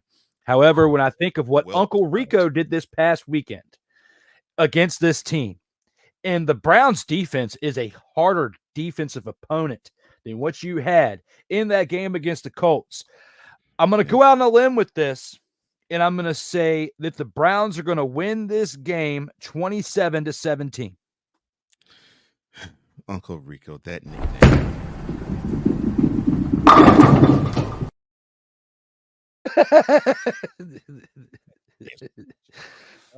Okay. The Ravens need to wake up offensively. Defensively, I think they can handle things, although they're not impressive defensively. They can handle business on that side of the ball. It's just that offense just seems to not be awake yet. And I think if they can, they could give the Browns trouble. But I'm with you. I'm in lockstep with you here. I haven't seen anything of the Ravens offense that makes me say they can give the Browns defense issues and trouble. And because of that, I also take the Browns. And we'll actually say the Browns can be 3-1 to start a season. It's been a long time since we've said that. But I think we will be seeing that. If they start the game out like you started our show out with the way you hyped up our guy over there, Deshaun Watson, with type massages and everything that he's getting, and he gets a fresh one, a fresh R&T, and he comes out the field ready and hyped up after a good old R&T, he will be ready to go. Oh, Lord.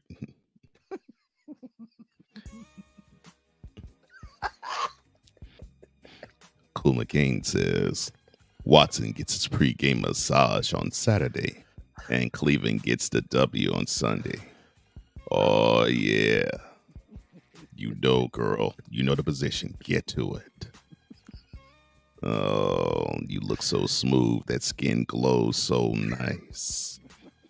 The way your knees just bend when you sit. I just love it, girl. Oh, I love the way that your butt just grabs the sea. Oh my goodness. I'm sorry. Decorum, called decorum. Total football talk after dark.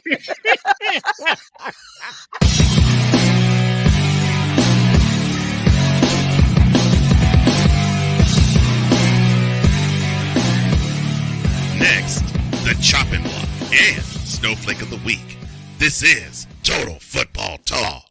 Join Ryan McCarthy. I became a Jets fan because Kurt the Frog was my favorite Muppet because he was green, and the Jets wore green. That's how I became a Jets fan. And Dustin Henry. ESPN is cashing all in on let's pay a few personalities and we'll just kind of fill in the gaps. As they walk you through all of the world of sports from their perspective. The Albany Empire, it's a literal circus. No credentials required. Where, Ryan, Say the tag. Where you don't need a press pass to talk sports. Every Monday at 8 p.m. Eastern, 7 p.m. Central. On YouTube and where you can find all podcasts. This is a BS3 Network presentation.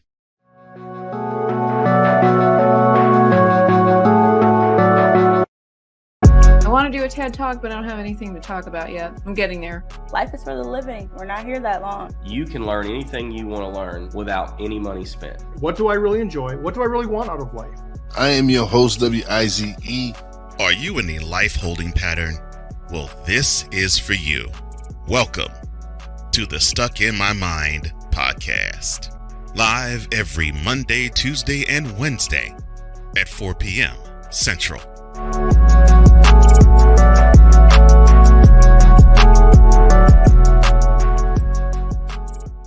Football, and more football, you say? Well, tune in to Total Football Talk. Join your hosts, Drew Willingham. You were playing like a dumpster Pelican quarterback. And Cole Johnson. It sets up for possible play action. Did you hear that, Dak Prescott? As they take you through all the paces, both on the field and in the boardroom, of Total Football Talk. Every Tuesday at 4 p.m. Eastern, 3 p.m. Central. Exclusively on the Sertoba Media and the Comey Media Incorporated YouTube channel.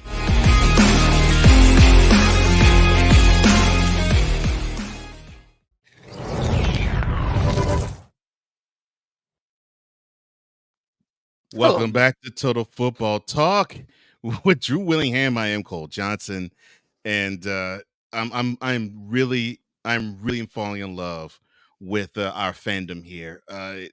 To the chat we go, and Melvin. I'm gonna get to Melvin. I'm gonna get to Melvin's in a minute. Oh God, Cool says, I wonder why Ryan didn't go the Cookie Monster route. Cookies. You were wrong for that, Cool. But then my man Melvin laughing his butt off, and he says, I got back in time for the Browns and Total Football Talk After Dark.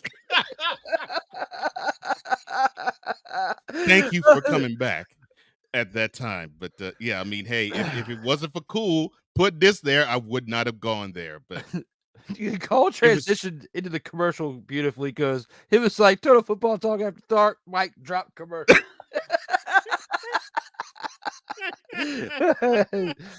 Oh my gosh. And I hope you all enjoying it because we're enjoying it here. Let's get to the chopping block.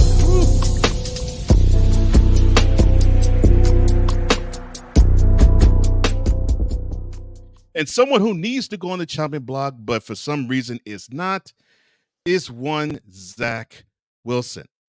Now, the Jets still want to keep up with him, even with that putrid performance this Sunday at home against the Patriots.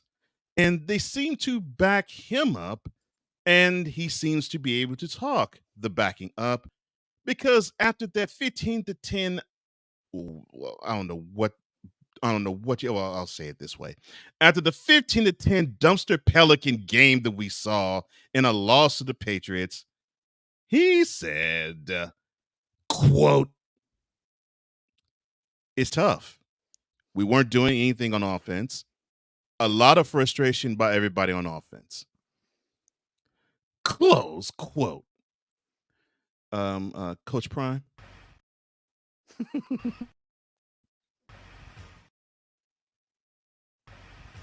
nobody care. Who cares? Ain't nobody care.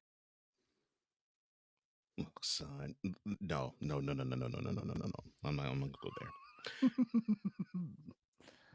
They are still sticking with this guy.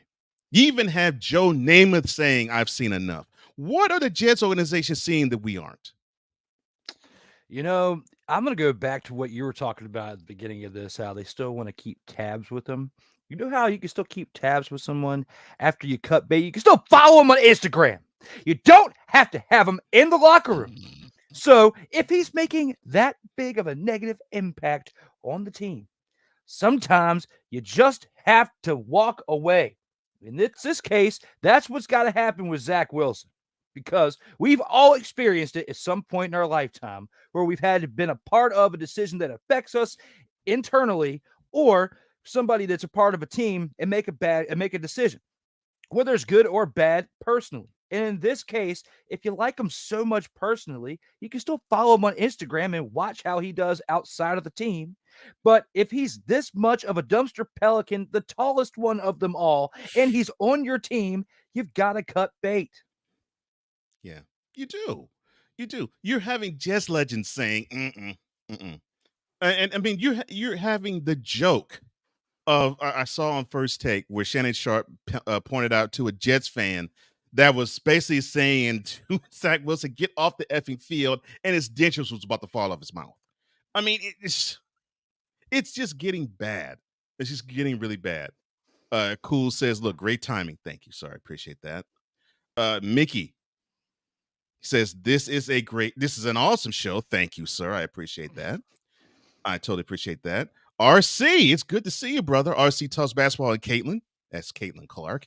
He says, I'm here. Cole, just let your soul glow. Thank you, sir. Fire. My man kills it on the mic. Thank you, sir. Cool says, the Jet front office and offensive decision makers. I will complete that sentence for you. They are dumpster pelicans. Goodness gracious. RC goes on to say, Zach Wilson and Justin Fields are absolutely the hottest garbage quarterbacks out there. It's so sad. 100, bro. 100. Yes.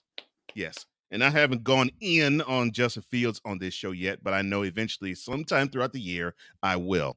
He also says, Salah said he's undoubtedly, talking about Zach Wilson, our quarterback. Zach Wilson, he's not doing anything to help the team at all. At this point, why don't we just call him Quack Wilson? I love that. I'm gonna start using that in the show now. Quack Wilson. I can't argue any of that. Thank you, RC. Yeah. You just contributed to a nickname. It won't be hearing Zach Capono Wilson. We'll be hearing Quack Wilson now. Yeah, I hadn't even dropped the Capono all episode, but now that you dropped the Quack, I really like it. I'm going to adopt it. Thank you for the inspiration. That's awesome. Man. I love our audience. Woo, man. I love it. Hey. Who's giving them the business? Now, who was not given the business was the Broncos this past Sunday in Miami when they took a 70-20 defeat. But Sean Payton was talking mad trash 2 months ago when he sat in training camp and he said that the previous head coach in front of him, who now is the current offensive coordinator for the New York Jets, Nathaniel Hackett, more trash. Oh, I'm sorry. My bad. Wrong show. I'm sorry. Yes. Nathaniel Hackett, Dumpster Pelicans. Nathaniel Hackett. Yeah, that's where your offensive game plan is. It's in that pile right there with the Pelicans. Watch it again. That's where your offensive game plan is, right there, in that landfill. That's your offensive game plan. I'm sorry, we're not talking about the Jets. We're talking about the landfill of dumpster pelican situation that is the Broncos. Peyton talk mad trash, and now he is 0-3, facing a team, or I should say he's coaching a team that has allowed the most points an NFL squad has done in the last 57 years. Now, it may be too soon. It might be even unfair, but you know what? I didn't see Hackett's Broncos put up 20 points to lose by 50. I mean, at least the Hackett's teams won by a couple games, and they only lost by a field goal here or there. They may have lost by 4 or 5 points here or there. Not 70-20. But my question to you, sir, is it time for a major overhaul and different? And I mean, is it time to move out Peyton? Is it time to move out Vance Joseph? Is it time to move out Russell Wilson? And is it even time to move out the front office too with John Elway? Well, John Elway's already gone. That's right. He is John, gone. My bad. John Elway was let go, was relieved of his duties last offseason. So I have to give that credit. But, it was already an eyebrow raiser when they brought back Vance Joseph anyway, because it's not uncommon for someone to be a head coach of a team, get let go, and then comes back as a defensive coordinator. But he was just the head coach of the team 4 or 5 seasons ago, so it wasn't that far removed. There are still players within the team that had issues probably with him as a head coach that are still with the team playing for him on the defensive side of the ball. So when I think of Denver, I don't think that was the smartest move of bringing him back during the offseason. I think they need to cut bait with him. Russell Wilson, the contract they signed, I think at least after this year, depending on if he plays worse or not, but if he finds a way to improve somewhere throughout the year, you got to give him another chance next year. Sean Payton's only a year in, and you cannot fire coaches in back-to-back seasons and then start next year with your third coach in 3 seasons. Well, technically 4th coach in 4 seasons, because Nathaniel Hackett only lasted for a season. So, yes, there may be some things that overhaul-wise need to go around this team, but as far as the coach and the quarterback, I think we're stuck with that. But there are a lot of cracks in the foundation around this team that do need to get filled throughout the rest of this year or during the offseason, because they did not do the greatest of job doing it this past offseason. All they really did, in my opinion, was really replace the head coach and the defensive coordinator, and that didn't really, make a difference to the talent that you have on the team, because they're still doing the same things they did last year as far as losing, but they're doing it in a worse fashion. Because, like you said, last year Hackett was only losing by 3 points here, a touchdown there. They weren't really getting blown out that often. But when you think about this year, and you've got Sean Payton who comes in, he's been a head coach with the New Orleans Saints. He took a year off, but of course he did the things that he did in New Orleans for all that time. You think about all that, and now you have a situation where you go into Denver, a team that is played like dumpster pelicans left and right. And I'll keep on going while we figure out what's going on with Cole, but playing like dumpster pelicans left and right, these Denver Broncos are. And you get Sean Payton, and you bring in old Vance Joseph as your defensive coordinator after he was your head coach. And you're thinking, yeah, we might be able to turn some things around with the leadership changes that we got here in place. No, that is not what happened. As you see, we have dumpster pelican play from the Denver Broncos, and it's going to keep happening until you make an overhaul of some sort within the talent on that 53-man roster. Yeah, I agree. Cool says, look, FYI, that QB in New England is whack and cheese. Go ahead. There you go. You gotta take the S. You gotta take the S off. S-E off. Just the S off. Whack and cheese. Oh Lord. RC says, look, I told my homeboy Miami Denver final score is 70-20. That sounded like a high school basketball score. Yeah, it did. It did. He also says, look, Cole, before they overhaul everything in Denver, let's see who wins the Bums and Basement Bowl this Sunday, and we'll touch on that very soon. He also says, look, Sunday's game between the Chicago Scares and the Denver Broncos. I love that. I might have to embrace that. Man, you come up with some great nicknames, RC. I'm loving you, bro. I'm loving this, bro. I'm loving this. Chicago Scares. If I can, I'm gonna borrow that one. Might be the first game in NFL history to go down in the overtime tied at nothing. It'll be sudden death to see who's get a first down. The scary thing is you actually might be right, man. It might be a battle of futility for sure. And yeah, we will definitely touch on that. Oh, gosh, that's going to be horrible. Oh, that's going to be a horrible game. Hey. Who's giving them the business? Now, from Denver to Jacksonville, it looks like the Jaguars may have gotten too comfortable or too confident. Heck, it might be both. Who knows? But we talked about their putrid performance they delivered Sunday to the tune of a 37-17 loss. Oh, no, by the way, the Broncos can refer to the Texans as to how to be a team to have 3 head coaches in 3 years, but I digress. Now, Calvin Ridley, who did well to start the year, he dropped 3 passes this past Sunday, including 2 in the end zone, and he was also flagged twice for false starts. And then you had Trevor Lawrence throwing an interception. Oh, and you had Jamal Agnew fumbling. So things could not have gone more wrong for a squad that was due to clean up the AFC South and be, I won't say on the same footing as the Bills, the Bengals, and the Chiefs, but they were due to basically be the next team up and one level below them. But it doesn't look that way now, or at least for the first 3 games, it doesn't look that way. Now, my question to you is, how can the Jaguars basically get their mojo back? How can they get back to being that confident and together squad we saw in the end of 2022? It's going to take a lot more than what they've done so far in this season, because when we think about the way that they lost this past weekend, and you think about, of course, you've given praise to the Texans being their kryptonite, okay? They're, for some way, somehow, even at the really bad peak of the Texans, okay, they are still finding a way to beat this Jaguars team. That speaks volumes to me, and you still haven't overcome that. If you were going to be the team that you were this past offseason, they've been praising so much, you would have won that game this past weekend.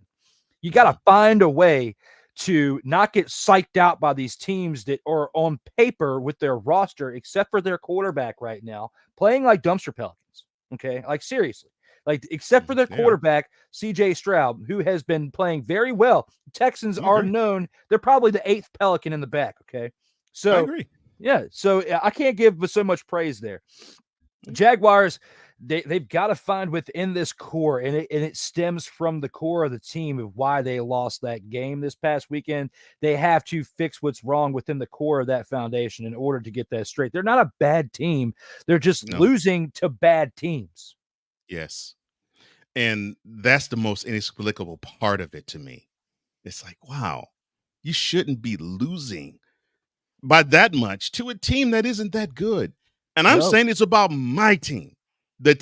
I'll do like Chris Bates. Me. I'm saying it's about my Texans. They are a horrendous team outside of Will Anderson and CJ Stroud. Maybe Nick Collins and Damian Pierce. Outside of those 4 pieces, and yeah, I'll give DeMeco Ryans, the head coach, credit too. Outside of those 5 pieces, that team is bad, and I root for them. I will tell you that. And the Jaguars had no business losing to them by 20 at home. None. And so I'm like, yeah, I agree with you. They got to fix that issue before they can actually call themselves a contender. Because this is one of those teams where it's like, oh, the Texans, okay, this should be a W for us. And they don't believe it. Not now. And it's unfortunate. But oh well, c'est la vie. But they do have a lot of time to recover. And hey, they're only 1 game back. And they already beat the team that's ahead of them in the AFC South. So, Jaguars, you can at least hold that. Duval!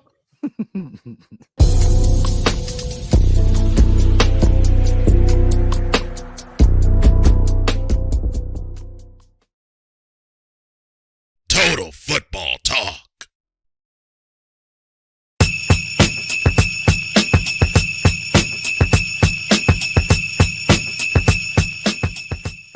Now, which person? My bad, I was getting down. Now, which person is Drew going to nominate, and I'm going to nominate for the Snowflake of the Week? Drew will go first. I'm feeling pressure from one Cool McCain to do the right thing right here. Okay. And I had another snowflake in mind. But you know what? I'm going to take this to another level right here. And I'm going to nominate Samuel Howell for the Snowflake of the Week. The man came into this game.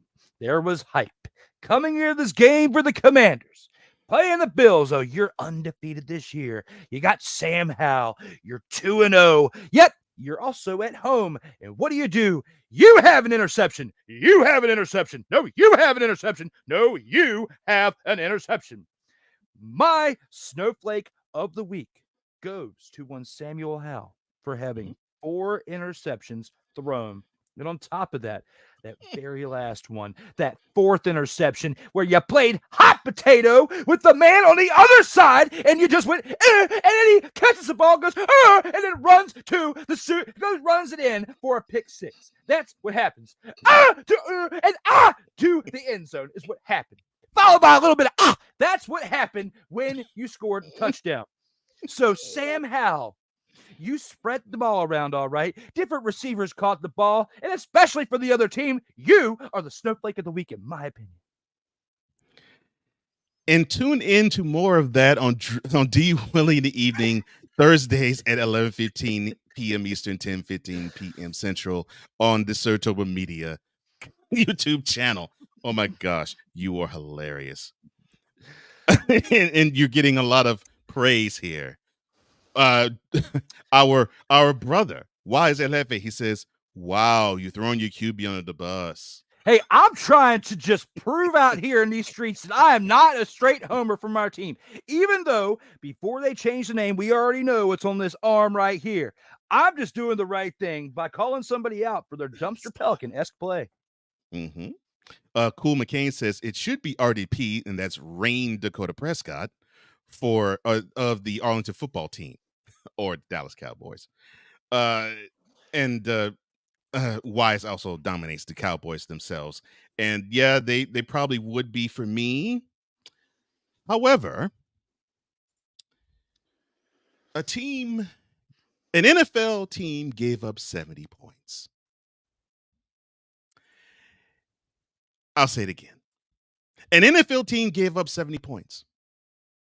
70 points, 70, 10 touchdowns.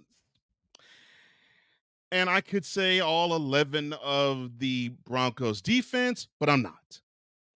I could say the head coach, Sean Payton, because he did not handle that post-game press conference well, but I won't.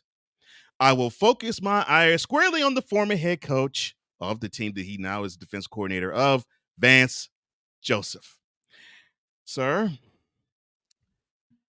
until this game, you were considered okay. You might have another shot to springboard from this opportunity to another head coaching position, but now you have on your record forever and ever the man who was the defensive coordinator of the team that gave up the most points in the NFL in a game since 1967. I'm sorry, my bad. 1966. 57 years. We have not seen a team give up that many points. Yet they did, and it was under your watch. And yes, your head coach your boss, head coach, deserves a little bit of this blame too, but you are in charge of this defense. You were the one who allowed a 300-yard passer. Heck, you even allowed the backup quarterback to throw for a perfect 2-for-2 and a touchdown. You allowed a 200-yard rusher on less than 20 carries, I may add. And yeah, you did allow a 150-yard receiver. But your wonderful game plan yielded over 300 yards on the ground gained against you. So I could point to many other directions, but you, Mr. Vance Joseph, you deserve all of this smoke, sir. 70 points. You got to do better than that. And how you are still walking without a pink slip. Oh, no, I take that back. How you actually got a chance to walk into the charter plane flying from Miami to Denver. I got to slide up against you, brother, and ask you, how do you have that much favor? Because if I did a porous job like that on my job, I would get the pink slip quick, fast, and in a hurry. You didn't, so I guess I had to give you dap. But my man, you was a snowflake and a half, bro. Oh my gosh. We'll be back.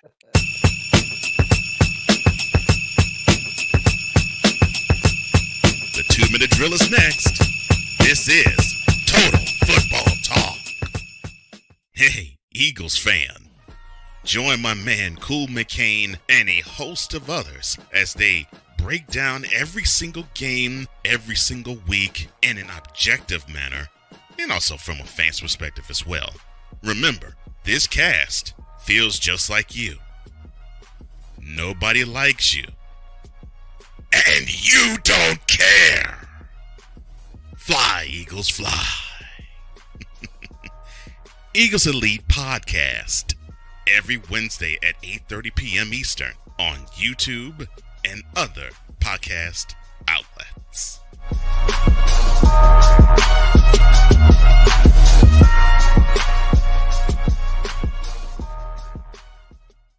Oh, yes. The tradition, the pageantry, the spectacle, the history, the slut. Wait. I gotta rep my brother's stuff right. All my DMV soldiers, stand up! And welcome to the Commander's Gridiron Report. You want your Commanders to be repped right? Well, D. Willie is your man. Commander's Gridiron Report. Every Monday at 3:05 p.m. Eastern, 2:05 p.m. Central. Exclusively on the Sertoba Media YouTube channel. Music by J. Cool. Where my soldiers? Right side. Commanders. Where my soldiers? Left side. Join the transporter to Hades. Your butt and gut becomes one. Join the reformer of hooker whores. This is my daughter, Placenta Booty Johnson. Join the bronze guard. Whenever you are in distress, take off your baseball cap and throw it in the air. Join your very own superhero of broadcasting, Chris Bass. So whatever color crayon they get, they palm it and do 2 circles, and that translates to, I can be the black people. As she takes you through the week's paces in Baseline. Live every Saturday at 8 a.m. Eastern, 7 a.m. Central, Pacific Time Zone people, just stay asleep when this is on live and just catch the recording. Oh, I'm sorry. Exclusively on the Chris Bass YouTube channel.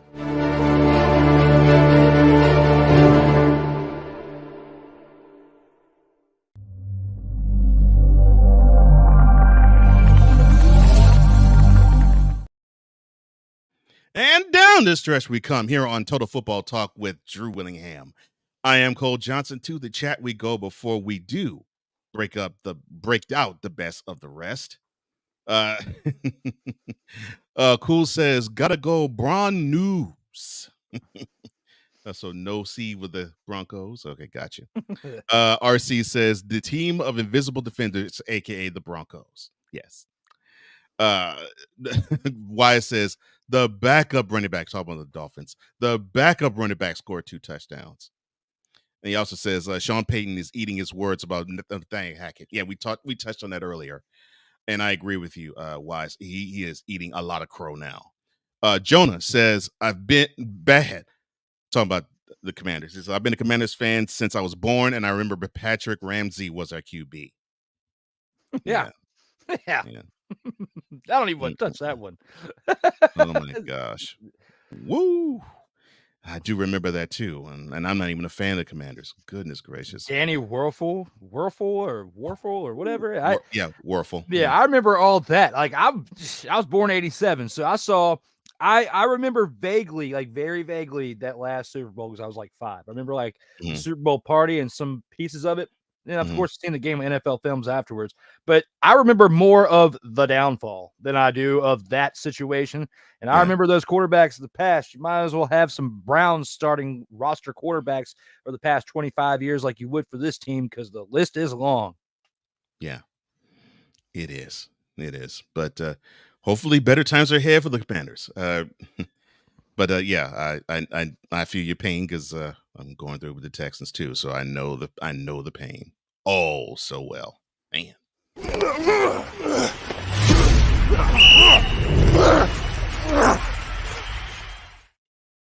So we're here to cover the best of the rest. We already touched on the 3 best games of the week. Now it's time for the others, and we'll start with the Sunday 9:30 a.m. kickoff, the game in London. Yes, the International Series kicks off this coming Sunday. The 2-1 Falcons face off against the 1-2 Jaguars. The Jaguars are favored by 3. Who do you have, sir?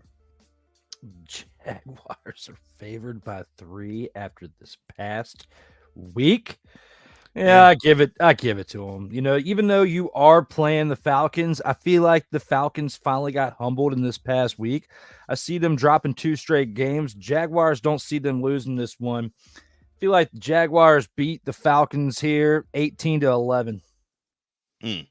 Yeah, I agree with you. It's going to be a bowling shoe ugly game. I agree. Yeah, I think I'm going to take the Falcons too. I just don't think I think the Jaguars are. Oh, you're taking the Falcons. I took the Jaguars. Oh, I'm sorry. You took Jaguars. I'm going to take the Falcons because I'm thinking. Okay. I think the Jaguars they still need to hit further down. I think they need to hit rock bottom before they come back up because I think they'll respond to that better for some reason. And now the game that Jonah said that it should have a WWE stipulation tacked onto it. The Bears and the Broncos. He says, please, that should have a WWE stipulation tacked onto it. That being the lower team or the team that loses leaves WWE. So yes, we'll do it. Loser leaves WWE. Loser leaves the NFL. The Broncos and the Bears, both teams are 0-3. The Broncos are favored by 3.5. Kickoff is Sunday, 1 p.m. in Chicago. Who do you have? I want the Broncos to win just because I want the Bears to leave the NFL at this point. Like, if that was the actual stipulation, the Broncos have a lot more, you know, they've had a lot more of a positive history throughout the NFL than the Bears have, at least over the course of the past 50 years. Okay. Well, we'll say 30 years more so because the John Elway experience mainly for the Broncos. Yeah. Okay. Now, when I put it all in the perspective, and I think about the fact that the Bears and the situation they have, of course, they just had one of their coordinators step down because he's getting investigated by the FBI for whatever that reason is. Then you got the quarterback calling out the coaching, which at least Denver doesn't have that going on publicly. I feel like the Chicago Bears are the ones that go 0-4 here. Denver gets their first win, but it's going to be so ugly. I don't even have a score prediction for it. I'm not going to predict the score, but Justin Fields, please learn how to play the position and learn it fast. Broncos, they have this one. Another bowling shoe ugly game. The 1-2 Bengals go to Nashville to face off against the 1-2 Titans. The Titans are favored by 1.5. Sunday, 1 p.m. kickoff. Who do you have? This game, it's going to be a little bit more interesting than our previous game that we just talked about because, you know, there's a little bit more competition on this one. But with the Bengals and the Titans, I mean, now the Bengals finally 1-2 with everything that's been going on against another 1-2 team. Feel like Kevin McAllister starting to get his wings back. I think the Bengals win this one and have a 2-game winning streak, and they're going to be 2-2 at the end of this one. That would make me happy. The one team that I want to see fail more than any other is the Titans. And that team is Derrick Henry or bust. And unfortunately, they're busting right now. I'm taking the Bengals on this. Sunday, 1 p.m., the Colts are favored by 1. They host the Rams. Colts are 2-1. The Rams are 1-2. Who do you have, sir? If Uncle Rico starts this game and comes in hot, the Colts are going to win on the back of Uncle Rico. It's happening this Sunday, 1 o'clock in Indianapolis.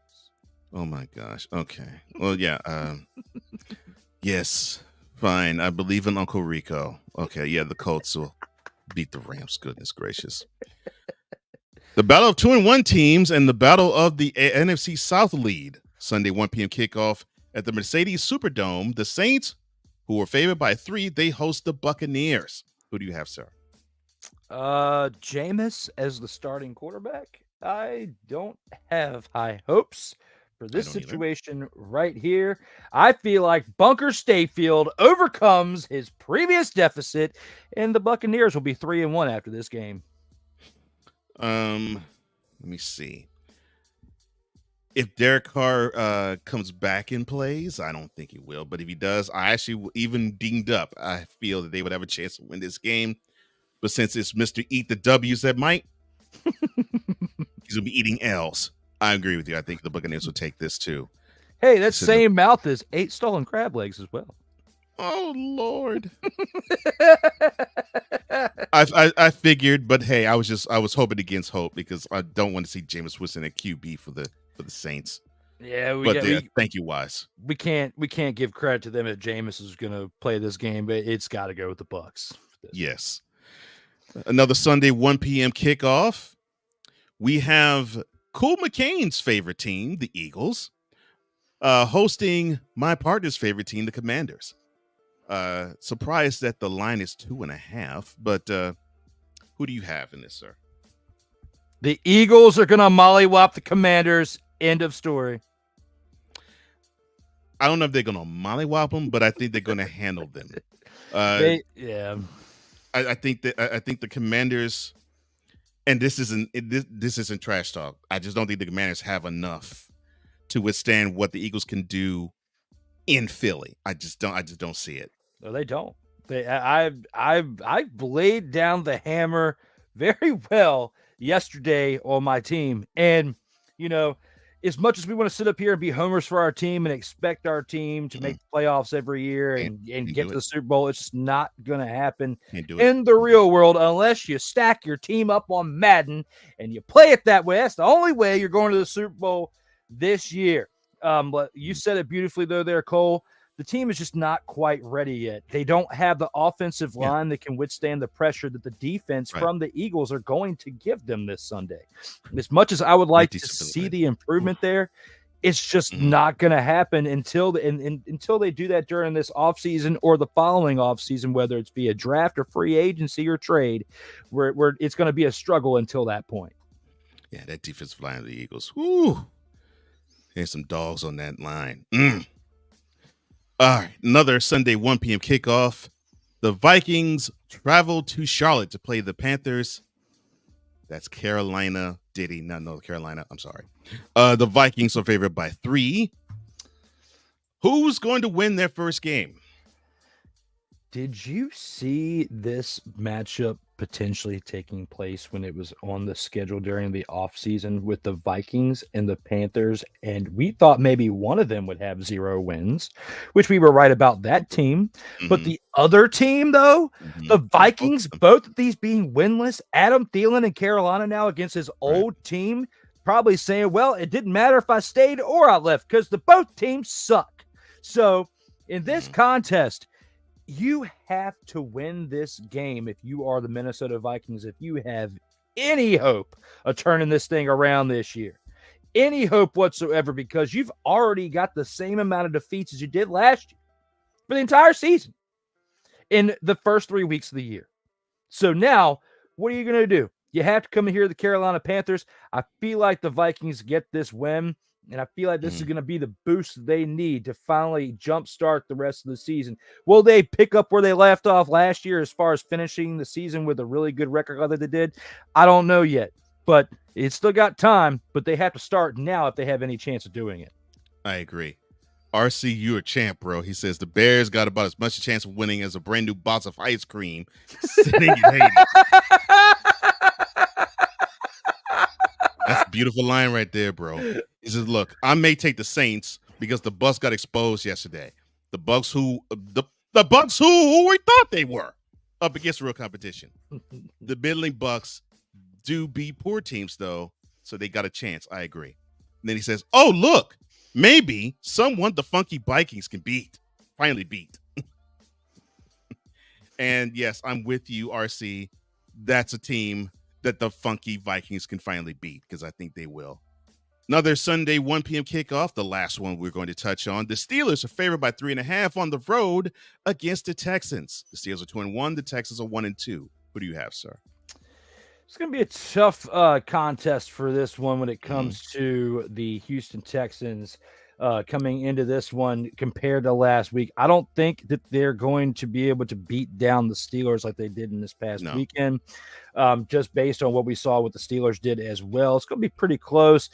I feel like the Steelers win this game, though. I don't know by what score. I just feel like it's going to be a little bit tighter than expected, but I feel like the Steelers win this one. Yeah. You would think that I would be saying, okay, well, they might be booed to Texas, might be buoyed by the win in Jacksonville. The strength of the Steelers goes against one of the biggest weaknesses of the Texans. The defensive front, especially the pass rusher extraordinaire TJ Watt, going against that offensive line of the Texans. As Shaq would say, barbecue chicken, Steelers all day. All right, Sunday, 4 or 5 p.m. kickoff. The Seahawks are favored by 6. I'm sorry, the Chargers are favored by 6 as they host the Raiders. Both teams are 1-2. Who do you have, sir?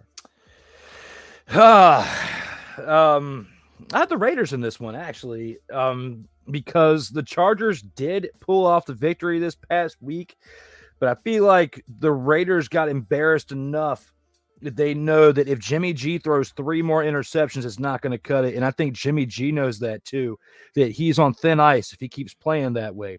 He's going to tighten some things up. The Raiders are going to win this game. Let me see. Who does Brandon say they coach for? Raiders. All right. The Cowboys. Oh, but the official reason is I think the Raiders will tighten things up, and I just don't think the Chargers have anything other than Justin Herbert and Keenan Allen to really sustain what they do.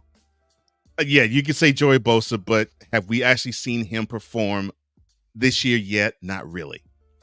So, Raiders. The Cowboys, they host the Patriots. They're licking their wounds from the desert. The Patriots are celebrating their first win against the Jets, which that's a familiar theme with them. They haven't lost against them since 2015. Kickoff is 4:25 in Arlington. The Cowboys are favored by a touchdown. Who do you have, sir? They are also favored this past weekend, and we saw what happened against the Cardinals. I think we got a pretty decent shot of seeing both teams at 2-2 by the end of this weekend. But and that would be another upset of the weekend. However, I feel like, you know, the Cowboys came into that game this past weekend a little bit too cocky. You saw all Dakota Prescott smiling and all that stuff, acting like a jack you-know-what on the sideline before the game even started, talking smack. And he got humbled. And it was a good thing that if the Cowboys are going to go on a run this year and are that team they talked about all offseason, it's a good thing they learned this lesson early on in the season instead of getting too far on. With that being said, I feel like the Patriots dropped to 1-3. Belichick will be in the hot seat, and the Cowboys will be 3-1 at the end of this weekend. I think the humbling in the desert will make the Cowboys actually pay attention to an opponent. They should have paid attention to the Cardinals. They'll pay attention to the Patriots. I think the Cowboys will go up to 3-1. I'm not rooting for it, but I think that's what's going to happen. 49ers, who are 3-0, they are hosting the Cardinals, who are 1-2, 4:25 p.m. kickoff. The 49ers are favored by 14. Now, who do you have, sir? For certain fans out there of the 49ers who take things a little bit too far, and it's not just one, there's multiple ones out there. The 49ers fans have turned into the Dallas Cowboy fans of recent because you got your savior, Brock Purdy. Well, congratulations. Congratulations. Brock Purdy has been playing pretty well. Now, I can't just hand the keys completely on over to him at this point because the Cardinals just humbled the Cowboys. And this situation right here, if there's any team that's going to truly humble the 49ers after the way they played last year, and they think the only way they didn't go as far as they could have last year is because Brock got hurt. Well, I feel like this situation right here is going to be what humbles them because you're playing a team in the Arizona Cardinals that we just talked about earlier. When if you had Kyler Murray in there, the rest of that team is built around him and the success that they could have. And you got Josh Dobbs going in there doing a decent job and not even throwing 200 yards and getting wins because the rest of the team around you is carrying the slack.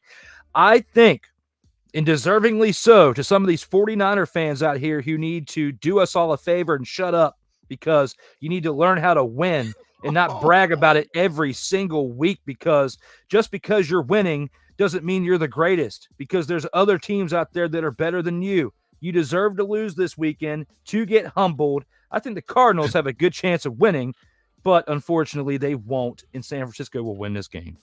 Yeah, the Cardinals, I think they have the fight. They just don't have the horses. So, yeah, I go with the 49ers too. It's unfortunate, but yeah, I think that's what it's going to be too. Sunday night game, which was going to be spectacular and absolutely awesome, now is going to be an absolute dog walk as the Chiefs go into the Meadowlands to play the New York Jets. The Chiefs are 2-1. The Jets are 1-2. The Chiefs are favored by 9.5.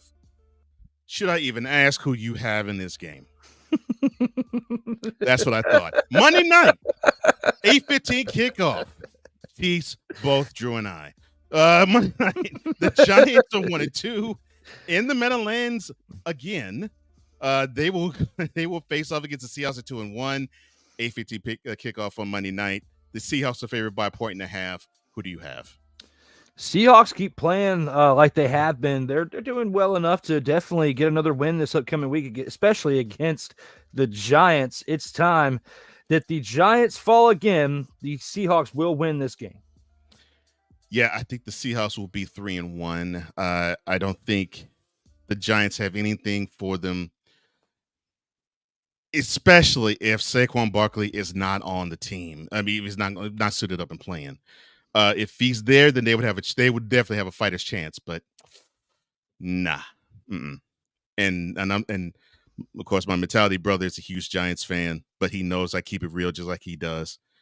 They just don't have the horses, and it's unfortunate. They're going to go down again, probably in embarrassing fashion, not 40-0, but I think they'll go down in embarrassing fashion to the Seahawks in the Meadowlands. Well, that is the finish of the 2-minute drill, but there's one more thing we have to take care of.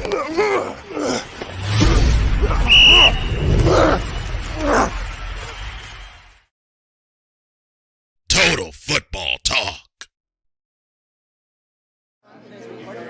As long as it's one. Oh, that's great. I love it. I hope it actually is recording. And now we've come to the post game. This is where we have our final say of what has taken place and what is about to take place in the next week. And for the final thoughts, I will give the floor to Drew. I know some of you are probably going to say that with one of my last takes that some shots were fired. No, they technically were not. It was not against an individual. Yes, Wise El Jefe, this one is directed towards you, my man, because it was not a shot fired at one particular person, but as a fan base, because you 49er fans they get the win. Oh, yeah, we got the win. We're the number one team. And you're flipping out, okay? That's how I see it when I read your post. All flamboyant, like you get the dub. Oh, we're going to the Super Bowl. Oh, we're going to do this. And then you lose. And you lose in the playoffs, okay? Jimmy G didn't get it done for you. Brock Purdy's a good quarterback. You got good hopes there. But I'm getting tired of every time you win. Oh, gang baby! And flip it out every single time. Every single time. Did I say it was a certain person? No, you did not. I answered your question before it came up on the screen. You did not. But that's how I see the fan base as a whole flipping out every time they get a win, no matter how great or how horrible it is. Until you win a Super Bowl. Sit down. Pipe down. Everything will be okay at some point, but it is not your time yet. And that is my final thought for that show. And just said shots for I know you did, but I had to establish something because there are snowflakes out there who will take things a certain way, and I don't want to upset anybody any more than they already are trying to make decisions out here because it's been too long. It's time to make the right decision. Get on or get out. So he's taking shots at an Eagles fan. He's already taking shots at the Giants fan. He now is taking shots at the 49ers fan. Oh, goodness. Okay. Goodness gracious. Okay. Mr. Justin Fields, sir, you are an NFL quarterback. Your job is to be the point guard football-wise. Your job is to bring the other 10 on the field that's with you up to another level. It is not your position to have the other 10 do for you. No, you're supposed to do for them. That is what the mark of a leader is. You serve the others, not have the others serve you. And that is how you want to play this game. I mean, otherwise, how would you say something to the effect of, and yes, I'll paraphrase, I just haven't been able to play my style of game. I gotta play my way. And I feel like I'm robotic out there. Really? Really? Um, Look, your job is not to take the ball on the center if you do go on the center, or take the shotgun, uh, drop back 2 or 3 steps, and then you take off and run the first hole you see. No, your job is to look downfield to see if there is an opportunity to throw to your receiver or tight end or halfback or fullback that is in the open field. That is your job, or to hand off to said running back or wide receiver or fullback. And occasionally you run, but no, your job isn't to be a running back clothed in quarterback's clothing. No, your job is to be quarterback. So when you want one-sheeters like offensive coordinators have, no, you should beg for a Harry Potter novel-sized playbook, so you can actually prove to your team that you can learn from A to Z everything that the organization wants you to run. It will get to the point you can actually tell the center where to move on a dive. You can tell the tight end what to do on a sweep. You can actually tell everybody else what their position is supposed to do, not give a crap about what they do, but you pray that one of the 10 opens up a hole for you.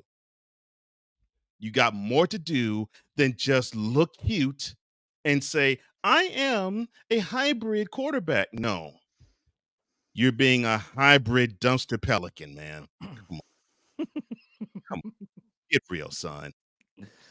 Learn how to play quarterback in the NFL. You'll be much better off. As long as it's one. I went to go find one yesterday, but I wasn't able to look at the TV right away. Oh, that's great. So, I love it. Actually, I was getting to it. I hope it actually is recording. Listening to it. That's how he feels. That's a shame. You know doggone well if Danny Dimes said that Wise, you wouldn't like that.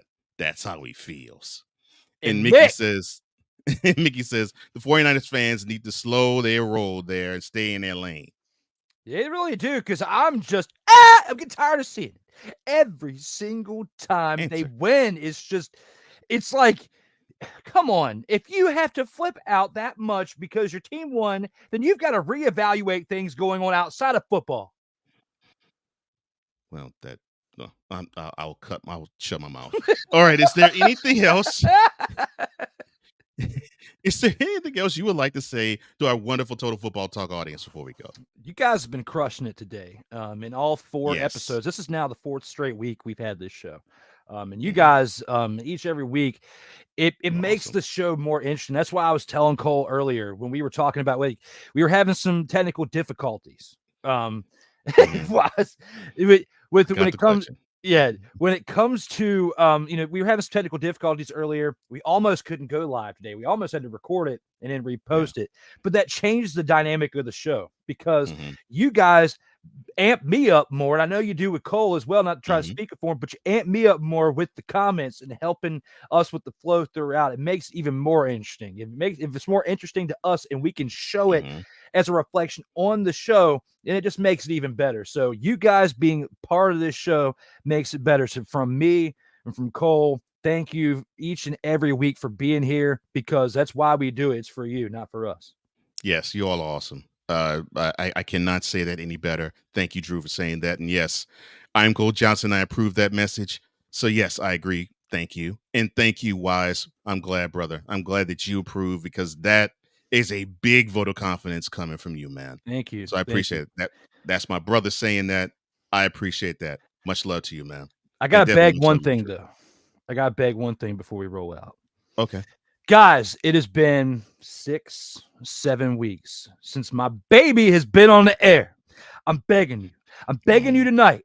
That's right, Please In or be Out there tonight. at 9:35 p.m. Eastern time to tune in for episode 101 of the In or Out In or Sports Show. Out, In or Out's tonight. If Yes. you are a professional wrestling fan, this is all in a complete all pro wrestling edition. All 5 rounds will be pro wrestling related tonight for episode 101. Next week, we get back to sports based all around for the show. But if you like pro wrestling, there's going to be some fire, heavy hidden action tonight with Brandon Guy of the Wrestling Realm. Tonight, we will finally complete the circle of all members of the Wrestling Realm being part of the In or Out Sports Debate at 9:35 Eastern time.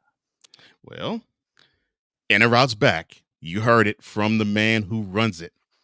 I'm happy to hear that because that's one of my favorite. And I'm not saying it because he's here. I really do mean that. It's one of my favorite shows from any content creator.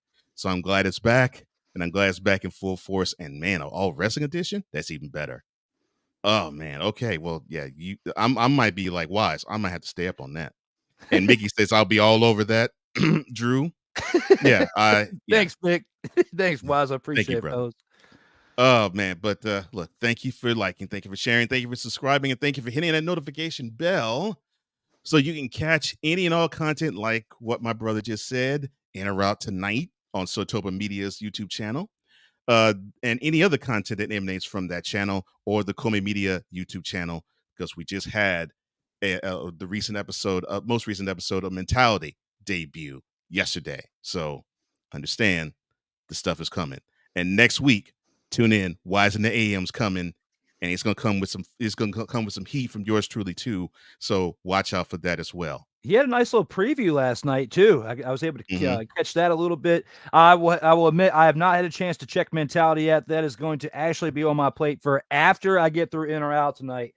So I'll check it out because I always love that content. You and Wise, he talks about us throwing the fire. I love the fire, and especially as many bleeps as you can possibly give Wise El Jefe.